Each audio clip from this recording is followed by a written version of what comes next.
ఉంది sun Risers sir. ఇక్కడ చూసినట్టున్నారా? ఒక్కరికి తెలుసు, ఎవ్వరికి తెలియదు కదా. మా టీచర్ సార్కి అయితే తెలియదట. రాజబాబు సార్ టీచర్ తెలియదట. Super, very good. ఎవరు తెలుసు? ఇంకా తెలుసా? తెలుసా? తెలుసు చూసిరు అక్కడక్కడ. ఓ మెంటార్స్ మీకు తెలియదా నేను? కానీ మీరు కాదు, పార్టిసిపెంట్స్ అడుగుతున్నా, నేను పార్టిసిపెంట్స్ అడుగుతున్నా. ఇంపాక్ట్ ఫౌండేషన్ లో ఉన్న ట్రైనర్స్ కి, మెంటార్స్ కి సునీల్ కుమార్ గాజులా తెలియకుండా ఉన్నాడు. యాక్చువల్ గా కొత్తగా వచ్చిన పార్టిసిపెంట్స్ కూడా తెలుసా అంటే ఎవరు తెలియదు కదా. Right, super super. నిజంగా చాలా హ్యాపీగా ఉంది మీ అందరితో ఇంటరాక్ట్ కావడం. Right, shall we start? మళ్ళీ ఒకసారి మీరు నవ్వుతే స్టార్ట్ చేస్తాను. ఒకసారి నవ్వండి ఇలా. పర్లేదు, ఒక్కసారి నవ్వండి. సార్ మా అత్తమ్మ చూస్తుంది సార్, మీ అత్తమ్మ చూస్తే ఎక్కువ నవ్వాలి. సార్ మా ఆయన చూస్తున్నాడు సార్, మీ ఆయన చూస్తే ఇంకా ఎక్కువ నవ్వాలి. సార్ మా ఆవిడ చూస్తుంది సార్, మీ ఆవిడ చూస్తే ఇంకా ఎక్కువ నవ్వాలి. ఏంటి అసలు మా ఆయన ఎందుకు ఇవాళ ఇంత జోష్గా ఉన్నాడు, ఇంత నవ్వుతున్నాడు అని అనుకోవాలి యాక్చువల్గా. ఓకేనా? నవ్వారా? నవ్వారా? Super super super super. పూసిన పువ్వు వాడిపోతుంది, పూసిన పువ్వు వాడిపోతుంది, పండిన పండు కుళ్ళిపోతుంది, పండిన పండు కుళ్ళిపోతుంది, ఎండిన ఆకు రాలిపోతుంది, ఎండిన ఆకు రాలిపోతుంది. కానీ కార్తీక మాసంలోని మంగళవారం రోజు సాయంత్రం 8 గంటల 13 నిమిషాలకి జూమ్లో మీ అందరితో నాకు ఏర్పడిన మన ఈ స్నేహం ఎల్లకాలం నిలిచిపోతుంది, నిలిచిపోవాలి అని మనస్ఫూర్తిగా కోరుకుంటూ, నేను మీ సునీల్ కుమార్ గాజుల. వసుదైక కుటుంబమైన భారతదేశం, వసుదైక కుటుంబమైన భారతదేశం ఉమ్మడి కుటుంబాలకు పుట్టినిల్లుగా ఉండేదంట. అటువంటి ఉమ్మడి కుటుంబాలన్నీ ఈరోజు చిన్నాభిన్నమైపోయాయి, ఒంటరి కుటుంబాలు అయిపోయాయి, ఒక్కరే కుటుంబం అయిపోయాం వాస్తవానికి. ఇక్కడ కూర్చున్నాం జూమ్లో, మన కుటుంబం ఇది. వంట చేస్తూ కిచెన్లో తన కుటుంబం అక్కడ, హోంవర్క్ చేస్తూ పిల్లల కుటుంబం అక్కడ, ఆయన ఇంటికి రాకపోతే ఆయన ఎక్కడో కూర్చొని తన కుటుంబం అని అక్కడ కూర్చొని ఉండిపోయాడు. ఏం జరుగుతుంది మన చుట్టుపక్కల అని ఒక్కసారి ఆలోచించే ప్రయత్నం చేస్తే, అన్నిటి అటాచ్మెంట్తో ఉన్న మనము చాలా వాటి డిటాచ్ చేసుకుంటూ వచ్చేస్తూ మనకు మనం కూడా డిటాచ్ అయిపోతున్న రోజులలో బతుకుతున్నామేమో అనిపిస్తూ ఉంటుంది ఒక్కొక్కసారి. అవునా అని అంటే అవును అని అంటూ ఉన్నాం వాస్తవానికి. ఆది మానవుడి నుండి ఆధునిక మానవుడి వరకు, ఆది మానవుడి నుండి ఆధునిక మానవుడి వరకు చాలా అద్భుతమైన మార్పులు జరిగాయి వాస్తవానికి. ఆది మానవుడు చెట్టు తొర్రలలో నివసించేవాడట. ఆ తర్వాత చెట్టు తొర్రలలో నుంచి కొండ గుహలలోకి వచ్చాడట. కొండ గుహలల్లో నుంచి ఈ రోజు ₹1,00,00,000 ఇళ్లల్లో ఉన్నాడు, విల్లాలలో ఉన్నాడు. కానీ ఆనందంగా లేడు మనిషి వాస్తవానికి. ఎందుకు మరి ఆనందంగా లేకపోతూ ఉన్నాడు? దానికి ముఖ్యమైన కారణం ఏంటి అని ఒక్కసారి ఆలోచించే ప్రయత్నం చేస్తే, ఈ సృష్టి మొత్తానికి పూర్వం, అసలు ఈ సృష్టికి పూర్వమే, ఈ సృష్టికి పూర్వం ఏకైక స్వరూపంతో ఉన్న మనమందరము తదనంతరమే ఇన్ని కోట్ల ఆకారాలుగా తయారయ్యమాట వాస్తవానికి. ఇన్ని కోట్ల ఆకారాలుగా తయారవడానికి ముఖ్యమైన కారణం ఏదైనా ఉంది అనంటే, వాటన్నింటికీ మూలాధారం ఏదైనా ఉంది అనంటే, అది మన యొక్క సంకల్ప బలమట, మనిషి యొక్క సంకల్ప బలమట వాస్తవానికి. 84 లక్షల జీవరాశులలో మనిషి చాలా గొప్పవాడంట. ఆ మనిషి కోసమే ప్రతి జీవరాశి పనిచేస్తూ ఉంటుందట. కానీ ఈరోజు ఆ మనిషే చాలా ఆందోళనలో, చాలా ఇబ్బందికరమైన పరిస్థితుల్లో ఉంటూ ఉన్నాడు వాస్తవానికి. అసలు ఏం జరిగింది, ఏం జరుగుతుంది ఒక్కసారి ఆలోచించే ప్రయత్నం చేద్దాం. ఈ గ్లోబలైజేషన్ మహిమ, అన్నీ పెరిగిపోయాయి వాస్తవానికి. అవునా అనంటే అన్నీ పెరిగిపోతున్నాయి ఈ గ్లోబలైజేషన్ మహిమ ద్వారా. టెక్నాలజీ పెరిగింది, సౌకర్యము, విలాసము, విజ్ఞానము, కాలుష్యము, కల్తీ, ఖర్చు అన్నీ పెరిగాయి వాస్తవానికి. అన్నీ పెరిగాయి వాస్తవానికి. పెరుగుట విరుగుట కొరకే అన్నట్టు మనిషి యొక్క ఆయుష్ ప్రమాణం 50% తగ్గిపోయిందట వాస్తవానికి. మరి ఎందుకు ఇలా తగ్గిపోయింది మనిషి యొక్క ఆయుష్ ప్రమాణం అని ఆలోచించే ప్రయత్నం చేస్తే, నిజంగా మనిషి యొక్క జీవితంలోకి, అసలు మనిషి యొక్క జీవితంలోకి ఎప్పుడైతే వేగం ప్రవేశించిందో, ఆ వేగంతో మనిషి పరిగెత్తలేక మనిషి వివిధ రకాల ఇబ్బందులకు లోనవుతున్నాడు వాస్తవానికి. అసలు ఈ మనిషిని సృష్టించక ముందు ఏం జరిగిందో ఒకసారి తెలుసుకునే ప్రయత్నం చేద్దాం. ఈ మనిషిని సృష్టించక ముందు దేవతలందరూ కూర్చొని ప్రశాంతంగా హ్యాపీగా ఉండేవాళ్ళట వాస్తవానికి. కానీ ప్రశాంతంగా హ్యాపీగా ఎన్ని రోజులు ఉంటారు చెప్పండి అశోక్ గారు? ఒక్క రోజు సెలవు ఉంటే బాగుంటుంది, 10 రోజులు సెలవు ఉంటే ఇబ్బందిగా అనిపిస్తుంది, నెల రోజులు సెలవు ఉండి ఏం పని లేకపోతే లేజినెస్ చేస్తుంది. అవునా కదా మనకు? అవును కదా?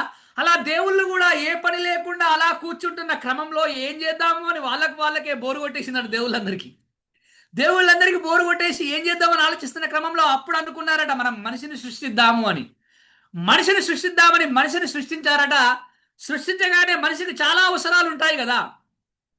మనం కదా పోర్ట్ఫోలియోలు విభజించుకుంటున్నప్పుడు ఎడ్యుకేషన్కి ఒక మంత్రి, నీటిపారుదలకు ఒక మంత్రి అని, వైద్యానికి ఒక మంత్రి, ఆరోగ్యానికి ఒక మంత్రి, కన్నుకు ఒక మంత్రి, ముక్కుకు ఒక మంత్రి అని వివిధ రకాలుగా పనులనన్నీ విభజించుకున్నట్టు కదా ఆ మనిషికి సంబంధించిన వివిధ రకాల పనులన్నీ వివిధ రకాల దేవుళ్ళు పంచుకుని ఉన్నారట వాస్తవానికి. నేను ఈ మనిషికి సంబంధించిన ఈ పని గురించి చూస్తాను, నేను ఈ పని గురించి చూస్తాను, నేను ఈ పని గురించి చూస్తానని వివిధ రకాల పనుల గురించి చూసుకుంటూ ఉన్నారట. రాజబాబు సార్ టీచర్ గారు అంతే కదా. మనం పొద్దు నుంచి సాయంత్రం దాకా స్కూల్ ఉంటే ఫస్ట్ పీరియడ్ ఇది, సెకండ్ పీరియడ్ ఇది, తర్వాత ఇంటర్వ్యూలు, తర్వాత ఇంకో పీరియడ్, తర్వాత ఇంకో పీరియడ్, తర్వాత గేమ్స్ పీరియడ్, దీనికి ఇన్ఛార్జ్ ఈ సారు, ఈ క్లాస్కి ఇన్ఛార్జ్ ఈ సారు, ఈ క్లాస్కి ఇన్ఛార్జ్ ఈ సార్ అని మనం ఫిక్స్ చేస్తున్నప్పుడు అలా దేవుళ్ళు కూడా ఏం చేశారట అంటే మనిషికి సంబంధించిన అవసరాలన్నింటికి ఒక్కొక్క దేవుడు ఒక్కొక్క పోర్ట్ఫోలియో పంచుకున్నాడట. పోర్ట్ఫోలియో అంటాం కదా రాజకీయ భాషలో, ఇది మనకు అర్థమవుతూ ఉంటుంది. ఇలా అన్ని పోర్ట్ఫోలియోలు పంచుకున్న తర్వాత ఒక్కటి మిగిలిందట. అది ఏం మిగిలిందట అంటే అది మనశ్శాంతి అనే విషయం మిగిలిందట. ఏం శాంతి? మనశ్శాంతి అనే విషయం మిగిలిందట. ఈ మనశ్శాంతి, మనిషి యొక్క మనశ్శాంతి మిగిలింది. ఎవరు తీసుకుంటారు, ఎవరు తీసుకుంటారు అని అంటే అప్పుడు అందరు అంటూ ఉన్నారట. చక్రవర్తి, త్రివిక్ చక్రవర్తి ఏమంటున్నారంటే నాకు వర్క్ లోడ్ ఎక్కువైంది నేను తీసుకోను, నాకు వర్క్ లోడ్ ఎక్కువ అయిపోయింది నేను తీసుకోను అని అందరు అలానే అంటూ ఉన్నారట. అప్పుడు అందరు అలా వర్క్ లోడ్ ఎక్కువ అయిపోయింది అని ఎవరు తీసుకోరు, నా పని నాకే సరిపోతుంది అని అనేసరికి ఆ మనశ్శాంతి అనేది అక్కడే ఉందట. ఏం చేద్దాం, దీన్ని ఏం చేద్దామని ఆలోచిస్తున్న క్రమంలో వాళ్ళందరూ దేవుళ్ళందరూ కూర్చొని ఆలోచిస్తున్నారట. ఏం చేద్దాం, మనశ్శాంతిని ఏం చేద్దాం, అందరూ బిజీ అయిపోయారు, అందరికి చాలా వర్క్ లోడ్ అయిపోయింది కాబట్టి ఈ మనశ్శాంతిని ఏం చేద్దామని ఆలోచించగానే అప్పుడు జ్యోత్స్న గారు ఒక అద్భుతమైన ఆలోచన వచ్చిందండి దేవుళ్ళకి. ఏం ఆలోచన వచ్చిందంటే దేవుళ్ళకి ఒక దేవుడు చెప్తా ఉంటాడ, సార్ అందరూ బిజీ అయిపోయాం కదా, ఈ మనశ్శాంతిని తీసుకొని వెళ్ళి దట్టమైన అడవుల మధ్యలో దాచిపెడదామని అన్నారంట. అడవుల మధ్యలో దాచిపెడదాం, అక్కడ క్రూర ముగాలు ఉంటాయి కాబట్టి ఎవరు ఓరు అని అనగానే అప్పుడు ఒక దేవుడు అన్నాడట, అర్రెర్రెర్రే నీకు తెలియదయా, మనిషి చాలా గొప్పవాడు, మనిషి గన్నుని కనుక్కుంటాడు, మందు గుండెని కనుక్కుంటాడు, అడవిలోకి వెళ్తాడు, అడవిలో ఉన్న సింహాలను కానీ అన్నింటినీ వేటాడుతాడు, వేటాడిన తర్వాత ఆ యొక్క మనశ్శాంతిని తెచ్చుకొని వాళ్ళ మనుషులకే ఇచ్చేసుకుంటాడు అని చెప్పాడట.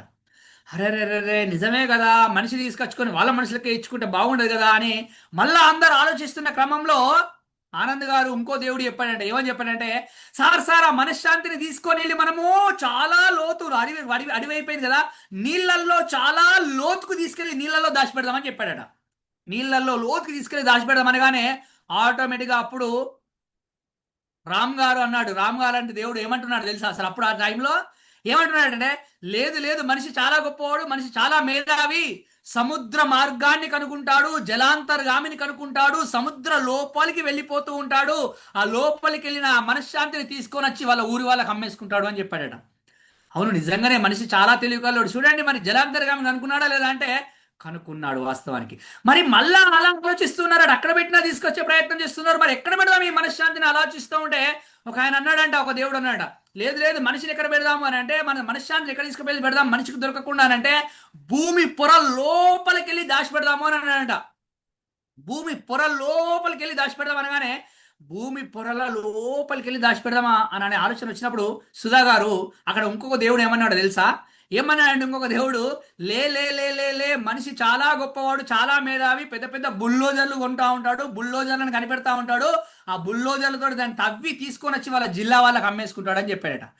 అరే ఎక్కడ అడవిలో పెట్టినా తీసుకెళ్తున్నాడు, నీటి లోపల పెట్టినా తీసుకెళ్తున్నాడు, మరి ఇన్ని లోపల పెట్టినా తీసుకెళ్తున్నాడు అనుకుంటున్న క్రమంలో ఏం చేద్దామో ఏం చేయకూడదు అని అర్థం కాకుండా ఉన్న సమయంలో తులసి రాణి గారి వంటి ఒక చిన్న దేవుడు, కుర్ర దేవుడు అక్కడ ఉన్నాడట.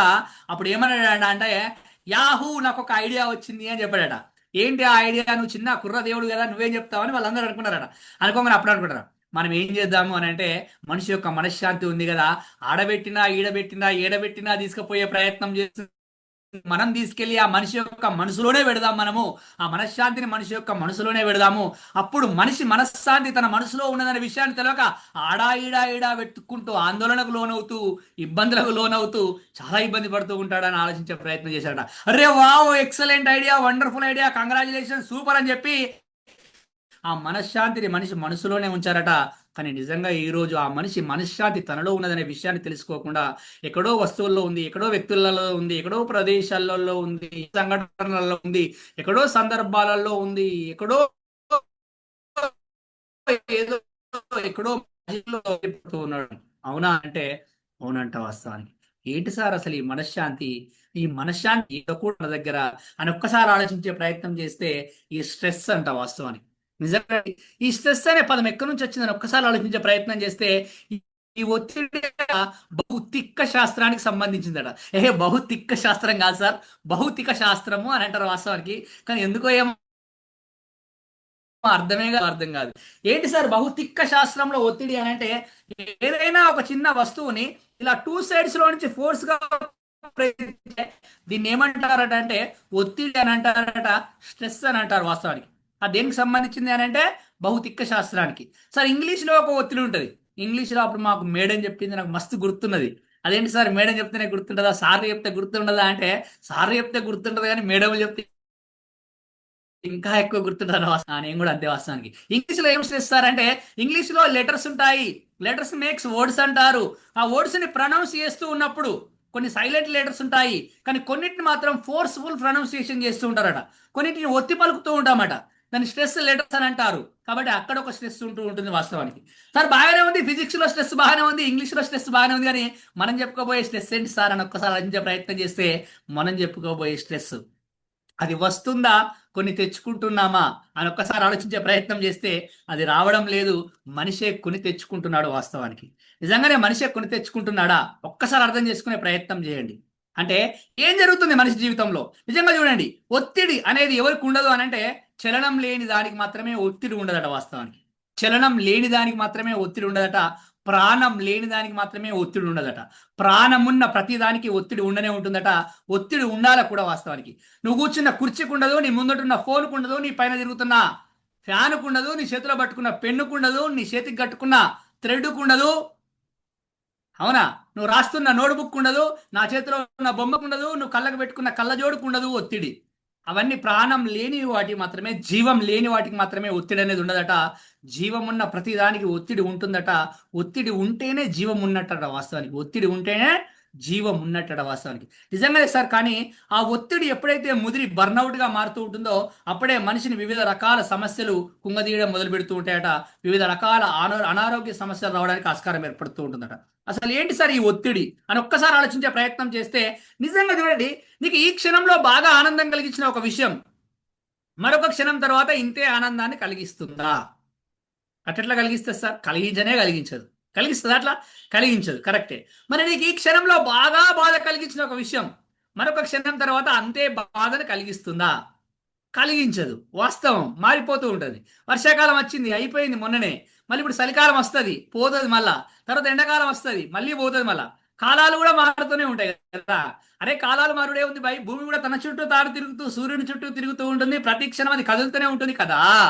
మరి అటువంటప్పుడు ప్రతిదీ మారుతూ ఉంటున్న క్రమంలో, ప్రతిదీ మారుతున్న క్రమంలో మనకు వచ్చిన ఆలోచనలు, మనకు జరిగిన ఇబ్బందులు, మనకు జరిగిన బాధలని, మనకు జరిగిన కష్టాలని, మనకు జరిగిన నష్టాలని, మనకు జరిగిన ఇబ్బందులన్నింటినీ నీ మనసులో అలానే పెట్టుకొని ఉంటే నీకు ఇబ్బంది రాకుండా, ఒత్తిడి రాకుండా ఎలా ఉంటుంది ఒక్కసారి ఆలోచించే ప్రయత్నం చేయి.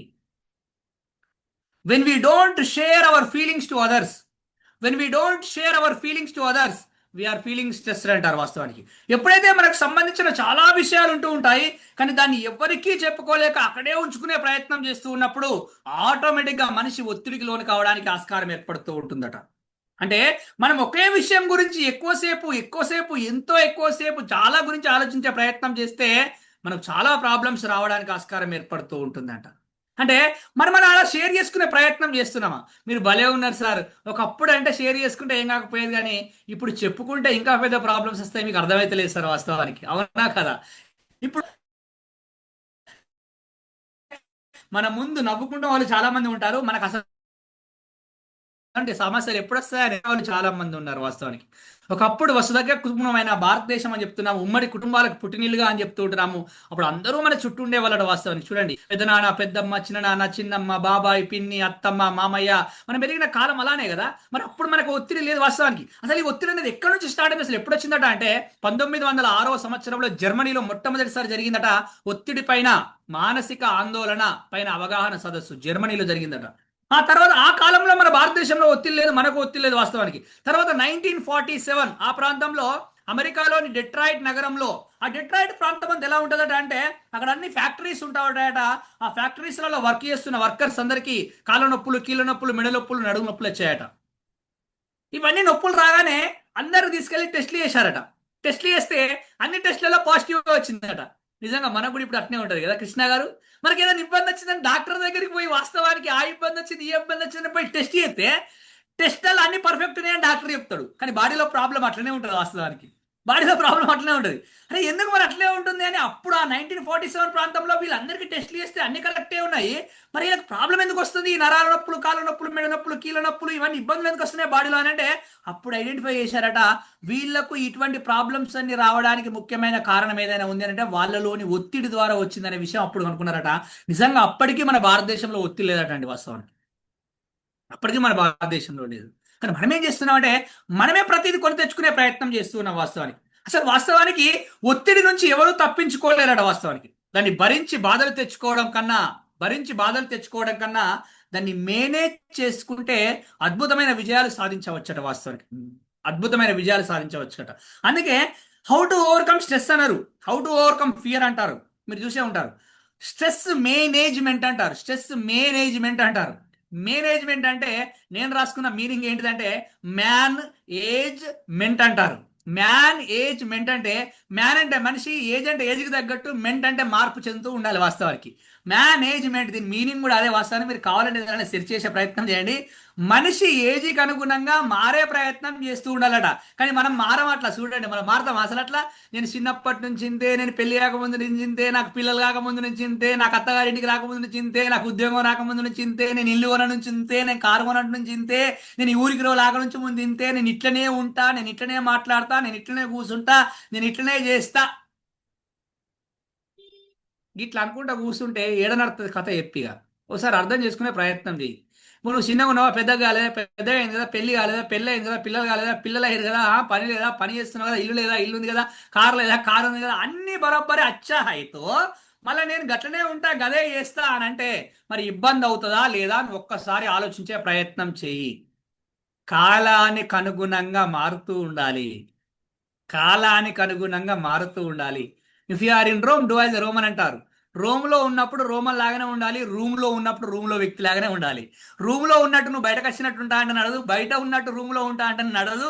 ఎండాకాలం ఏం వేసుకుంటావు, వానకాలం పని చేయవు, వానకాలం వేసుకునేవి ఎండాకాలం పని చేయవు. చిన్నప్పుడు మాట్లాడిన ముచ్చలు ఇప్పుడు మాట్లాడతా అంటే నడవదు, అసలు నడవదు. కాబట్టి దానికి అనుగుణంగా మారే ప్రయత్నం చేస్తున్నామా ఒక్కసారి ఆలోచించే ప్రయత్నం చేయండి. ప్రయత్నం చేయట్లేదు. నిజంగా ఈరోజు ప్రతి ఒక్కరూ ఆయాసం నుంచి అల్సర్ వరకు చికిత్స తీసుకుంటున్న ప్రతి ఒక్కరు గుర్తుపెట్టుకునే ప్రయత్నం చేయండి. ఆయాసం నుంచి అల్సర్ వరకు చికిత్స తీసుకున్న ప్రతి ఒక్కరు వారికి ఆ సమస్య వారిలోని ఒత్తిడి ద్వారా వచ్చిందనే విషయం తెలియట్లేదు. ఒత్తిడిలోనే పుట్టి, ఒత్తిడిలోనే పెరిగి, ఒత్తిడిలోనే మరణిస్తూ ఉన్నారు వాస్తవానికి. ఒకప్పుడు పిల్లలు పొత్తిళ్లల్లో పుట్టేవారట. పొత్తిళ్లల్లో పుట్టేవారట, అవునా కదా? పుట్టిన తర్వాత పొత్తిళ్లల్లో పెరిగేవారట. కానీ ఈ రోజులలో పిల్లలు ఒత్తిళ్లలో పుడుతున్నారు, ఒత్తిళ్లలో పెరుగుతున్నారు, ఒత్తిళ్లలోనే చనిపోతూ ఉన్నారు వాస్తవానికి. రోజులు మారాయి, ఇంకా వేగంగా మారిపోతున్నాయి. సమిష్టి కుటుంబాలన్నీ చిన్న భిన్నమైపోయాయి. అసలు మాట సహాయం అందించే వారే కరువయ్యారు వాస్తవానికి. నిద్ర మాత్రలు, సిగరెట్లు, మందు, డ్రగ్స్, గంజాయి, అసలు ఈ ఒత్తిడి తట్టుకోలేక చాలా మంది ఆత్మహత్యలు కూడా చేసుకుంటున్నారట వాస్తవానికి. చాలా మంది ఆత్మహత్యలు చేసుకుంటున్నారట, కుంగుబాటుకు లోనవుతున్నారట. కారణం ఏంటి అంటే కుటుంబ కలహాలట. కుటుంబ కలహాలు, కుంగుబాటు ఎందుకు వస్తుంది, ఇదంతా ఏం జరుగుతుంది ఇదంతా అని ఒక్కసారి ఆలోచించే ప్రయత్నం చేస్తే మనం ముందుకెళ్లే ప్రయత్నం చేద్దాం. నిజంగా చూడండి, ఇవన్నింటికి ఏదైనా ముఖ్యమైన కారణం ఉందా అని అంటే అది మనలోనే ఉన్న ఒత్తిడి ద్వారా మాత్రమే జరిగే ప్రయత్నం జరుగుతుందట. అసలు ఎందుకు వస్తుంది మన మనిషిలోకి ఆ ఒత్తిడి? అసలు ఒత్తిడికి ప్రత్యేకమైన కారణం ఏదైనా ఉంటుందా అని అంటే కాదేది కవితకు అనర్హం అన్నట్టు కాదేది ఒత్తిడికి అనర్హం అన్నమాట వాస్తవానికి.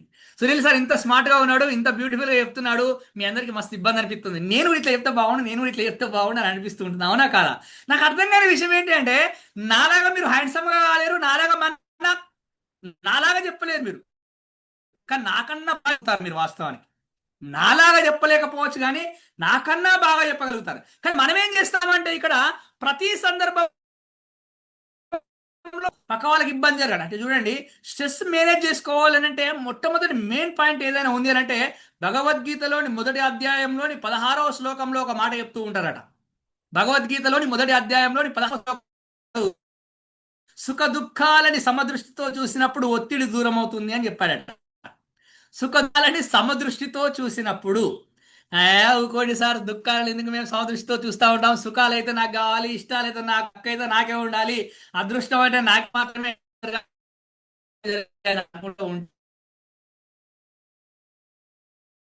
ఆలోచించే ప్రయత్నం చేయండి. వాళ్ళని సంపిస్తూ అంటే ఏం జరుగుతుంది ఇక్కడ జీవితం నీ మంచి కోసమే జరుగుతుంది అని ఎప్పుడైనా ఆలోచించే ప్రయత్నం చేశావా? అంటే నీ జీవితంలో ఏం జరిగినా కానీ నా బతుకు పాడుగాను, నా జీవితం పాడుగాను, నాకే ఎందుకు ఇట్లా జరిగింది, నా ప్రాప్తం ఇది అని అంటారు. ప్రాప్తం ఈ పదం నా పెద్ద పెద్దలు ఉన్నారు కాబట్టి ఈ పదం వాడుతున్నా. చిన్న చిన్న పిల్లలు అలాంటి తెలియదు. ప్రాప్తం ఉంటే అది కలుగుతుందట, ప్రాప్తం లేకపోతే జరగదట అని అంటారు. అవునా కదా? ఈ ప్రాప్తం ఉంది కాబట్టి జరిగింది అంటారు. చిన్నప్పుడు నేర్చుకున్నాం మనం. తాత చెప్పిండు నాకు, మా తాత చెప్పిండు. మా తాత పేరు గాజుల మల్లయ్య పటేల్. అప్పుడు చెప్పిండు అన్నట్టు. అంటే మా తాతను కూడా గుర్తు చేసుకుని చూడరు ఈ సందర్భంలో. నేను అంటే ఏమంటారు, what I'm going to said here, ప్రాప్తం ఉంటే మనకు జరిగే ప్రాప్తం ఉంది కాబట్టి జరిగింది రా బాయ్. అరే ఎంత చేసినా అయితే లేదురా బాయ్, అంటే నీకు జరిగే ప్రాప్తం లేదు కాబట్టి జరగదురా బాయ్ అని అనుకుంటారు. అంటే జో హువా అచ్చా హువా, జో హో రహా హై అచ్చా హో రహా హై, జో హోగా అచ్చా హోగా. ఇక హిందీలో నాకు ఇది ఒకటే డైలాగ్ వచ్చు సార్, మంచిగా ఉన్నది ఇంకోటి చెప్పురంటే నాకు రాదు మరి. అయితే ఏం జరిగినా మన మంచికే జరుగుతుంది, మన మంచికే జరగబోయేది మన మంచికే అని ఎప్పుడైతే నువ్వు అనుకుంటూ ఉంటావో జీవితంలో ఆనందంగా ఉండడానికి ఆస్కారం ఏర్పడుతూ ఉంటుంది. నువ్వు ఆలోచించే ప్రయత్నం చేయి. అమ్మ వాళ్ళని కానీ, తాతమ్మ వాళ్ళని కానీ, నానమ్మ వాళ్ళని కానీ, వీళ్ళందరిని అబ్జర్వ్ చేసే ప్రయత్నం చేయి ఒకసారి. నిజంగా చూడండి, చిన్న పిల్లవాడు పరిగెత్తుకుంటూ వస్తున్నప్పుడు డబ్బేలను కింద పడిపోయి బ్లడ్ తాగుతా ఉంటే, రక్తం కాలుకు దెబ్బ దాకి రక్తం వస్తూ ఉంటే, కాలుకు దెబ్బ దాకి రక్తం వస్తూ ఉంటే ఆ పక్కన ఉన్న వాళ్ళు లేపి నించోబెట్టి ఏం కాదు, ఏం కాదు అనగానే, ఏం కాదు అనగానే ఆటోమేటిక్గా బ్లడ్ కారుతుంది కూడా క్లాట్ అయిపోయి ఆగిపోయి హ్యాపీగా నడుచుకుంటూ పోయిన రోజులు చూసారా లేదా మీరు? పిల్లల్ని చూసినందుకు సార్ మనం కింద పడ్డప్పుడు పక్క వాళ్ళు చేయబట్టుకొని లేపి ఏం కాదులే అని చెప్పిన ఒక్క మాట, ఏం కాదులే అని చెప్పిన ఒక్క మాట మన మైండ్లోకి ట్యూన్ అయిపోయి ఆటోమేటిక్గా బ్లడ్ క్లాట్ అయిపోయి నడుచుకుంటూ వెళ్ళగలిగాం మన వాస్తవానికి. అవునా కదా? ఏం కాదులే, దెబ్బ తాకితే కూడా ఏం కాదులే అని అంటే మనకు ఇబ్బంది కలిగినా కానీ అది మన కోసమే జరిగింది, మన మంచి కోసమే జరిగింది అని ఎప్పుడైతే నువ్వు ఆలోచించగలుగుతా ఉంటావో అప్పుడే నువ్వు ఆనందంగా ఉండడానికి ఆస్కారం ఏర్పడుతుంది కదా. ఒక రాజు ఉన్నాడంట, నాలాగా హ్యాండ్సమ్ ఉంటాడు రాజు కూడా. రాజుతో పాటు మీలాంటి ఒక మంత్రి ఉన్నాడట. మీరందరూ తెలివి కల వాళ్ళు కాబట్టి మీలాంటి మంత్రి అన్న నేను. అర్థం అవుతుందా? అర్థం అవుతుందా? మీలాంటి ఒక మంత్రి రాజు ఉన్నారట. ఇద్దరు కలిసి ఒకరోజు వేటకు పోదామని అనుకున్నారట. వేటకు పోదాం అనుకొని వేటకు బయలుదేరదామని చూస్తున్న క్రమంలో రాజుకి ఎందుకో ఆపిల్ తినాలనిపించి అక్కడ ఉన్న ఆపిల్ తీసుకొని కట్ చేసుకున్నాడట. మీకు డౌట్ వస్తుంది, సార్ రాజుకు ఆపిల్ కోసుకునేంత అవకాశం ఎందుకు ఉంటుంది సార్, చెలికత్తలు ఉంటారు వాళ్ళే కోసుకొచ్చిస్తారు, ఇటువంటి డౌట్లు అడగండి ప్లీజ్. అయితే రాజుకు ఆపిల్ తినాలనిపించి ఆ ఆపిల్ కోసుకొని తిందామని ఇలా కోస్తా ఉంటే ఆపిల్ కట్ చేయబోతుంటే ఏలు కట్ అయిందట. ఏలు కట్ కాగానే బ్లడ్ వచ్చి అబ్బా నొప్పి లేస్తుంది అనగానే పక్కన తెలివిగల్ల మీలాంటి మంత్రి ఏం కాదు రాజుగారు అంతా మన మంచికి అన్నాడట. ఏం కాదు రాజుగారు అంతా మన మంచికి అనగానే ఆల్రెడీ ఏలు తెగి రక్తం వచ్చి నొప్పిలు ఎత్తా ఉంటే బిడ్డ నువ్వు అంతా మన మంచికే అని అంటావా? నేను ఆల్రెడీ నొప్పితో ఇబ్బంది పడతాను, మన మంచి కాడ. సైనికులారా రండి, మంత్రిని బంధించండి, సాయంత్రానికి ఉరి తీయండి అని చెప్పాడట. నేను దెబ్బ దాకి రక్తం వస్తావంటే నువ్వు నా మీదనే కమెంట్ చేస్తావా, సెటైర్ చేస్తావా అని చెప్పి కొప్పడి బలి పక్క పెట్టేశాడు. పెట్టగానే అప్పుడు ఏం చేయాలి, మంత్రి రాజు ఎడిపోవాలి. ఆటోమేటిక్గా రాజు వేటకు బయలుదేరాడు. ఎవరితోటి? సైనికులతో వెళ్ళాడు. సైనికులతో వేటకి వెళ్ళాడట. వేటకి వెళ్ళాక అడవిలోకి వెళ్ళాడట. అడవిలో తప్పిపోయాడట. అడవిలో తప్పిపోయినట్టు రాజు ఒకసారి వెళ్ళిపోయాడట. సైనికులందరూ ఒకసారి వెళ్ళిపోయారట. అడవిలో తిరుగుతూ ఉంటున్న క్రమంలో ఆ అటవీ జాతి వాళ్ళందరూ ఆ రోజు ఒక పెద్ద పండగ నాట వాళ్ళకి వాళ్ళ దేవుళ్ళని కొలుస్తూ ఉన్నారట. ఆ పండగ జరుగుతున్న జాతర జరుగుతున్న క్రమంలో ఒక నర బలి ఇవ్వాలన్నట, ఒక బలి ఇవ్వాలట వాళ్ళు. ఆ బలి ఇవ్వాలని వాళ్ళు తిరుగుతూ ఉంటున్న క్రమంలో ఆ సందర్భంలో రాజు దొరికిందట వాళ్ళకి. రాజు దొరకగానే అటవీకులందరూ సంబరపడ్డాడు. దొరికిండు, బలి చేయడానికి తీసుకపోండి, సిద్ధం చేద్దాం అనేసరికి రాజుకు జల్లు జల్లు అంటుందట. నా ప్రాణం పోయింది, నేను చచ్చిపోయినట్టుగా నా పరిస్థితి అయిపోయిందని టెన్షన్ పడుతుండట. రాజుని తీసుకుపోయారట, రెడీ చేసిర్రట. దేనికి రెడీ చేసిర్రు? బలి ఇవ్వడానికి రెడీ చేసిరట. బలి ఇవ్వడానికి రెడీ చేసి ముందర పెట్టి అన్ని రెడీ అయిపోయి అన్ని రెడీ చేస్తున్న క్రమంలో ఇక మొత్తం సిచ్యువేషన్ అంతా ఓకే అయిపోయి ఇక బలిద్దాము అని బలిపీఠం దగ్గరికి తీసుకెళ్తా ఉంటే మీలాంటి రాజు ఆ అటవీలో పెద్ద ఉన్నాడు ఒక ఆయన, ఆ అటవీ జాతి పెద్ద ఒక ఆయన రాజును చూసేసరికి ఆ రాజుకు ఏలు కట్ అయిపోయి బ్లడ్ గారుతుంది కనబడుతుందట. బ్లడ్ గారుతూ కనబడగానే అరే ఆపండి ఆపండి, ఈ శరీరం బలి ఇవ్వడానికి పనిచేయదు, దేవతకు బలి ఇవ్వడానికి పనిచేయదు, ఎందుకంటే అక్కడ కట్ అయిపోయింది, బ్లడ్ పోయింది కాబట్టి ఇది పని చేయదు, వదిలిపెట్టండి అని అన్నాడు. అమ్మ బావురే చచ్చిపోయేటని ఒకటే క్షణంలో బతికిపోయాను దేవుడా అని కూడా టక్కన బయటకు వచ్చింది. అక్కడి నుంచి బయటకు వచ్చి పరిగెత్తుకుంటా అరే రే రే రే రే నేను ఆ మంత్రిని ఉరిదీయమని చెప్పాగా, నేను మంత్రిని ఉరిదీయమని చెప్పా కదా, మరి మంత్రిని ఉరిదీయగిట్ట అని పరిగెత్తుకుంటూ రాజమందిరానికి వచ్చాడట. పరిగెత్తుకుంటూ రాజమందిరానికి రాగానే వచ్చి అప్పుడు ఆగండి ఆగండి అని చెప్పి మంత్రి దగ్గరికి వెళ్ళి, అవును మంత్రి, నువ్వు చెప్పిన విషయం చాలా మంచిది, వాస్తవానికి ఏం జరిగినా మన మంచికి అన్నావు కదా, ఇంకో ఇలా నా పరిస్థితి ఇట్లా అయిపోయింది, ఈ ఏలు కట్టు కాకపోతే నా పరిస్థితి ఘోరం అయిపోయింది, నేను చచ్చిపోయేవాడిని అని అన్నాడట. అప్పుడు రాజుకు ఒక డౌట్ వచ్చిందట, మంత్రి బాగానే ఉంది, నాకు ఏలు కట్ అయింది, అంతా మంచిది అని అన్నావు కాబట్టి నాకు మంచి జరిగింది, మరి నీకేం మంచి జరిగింది మంత్రి అని అన్నాడట.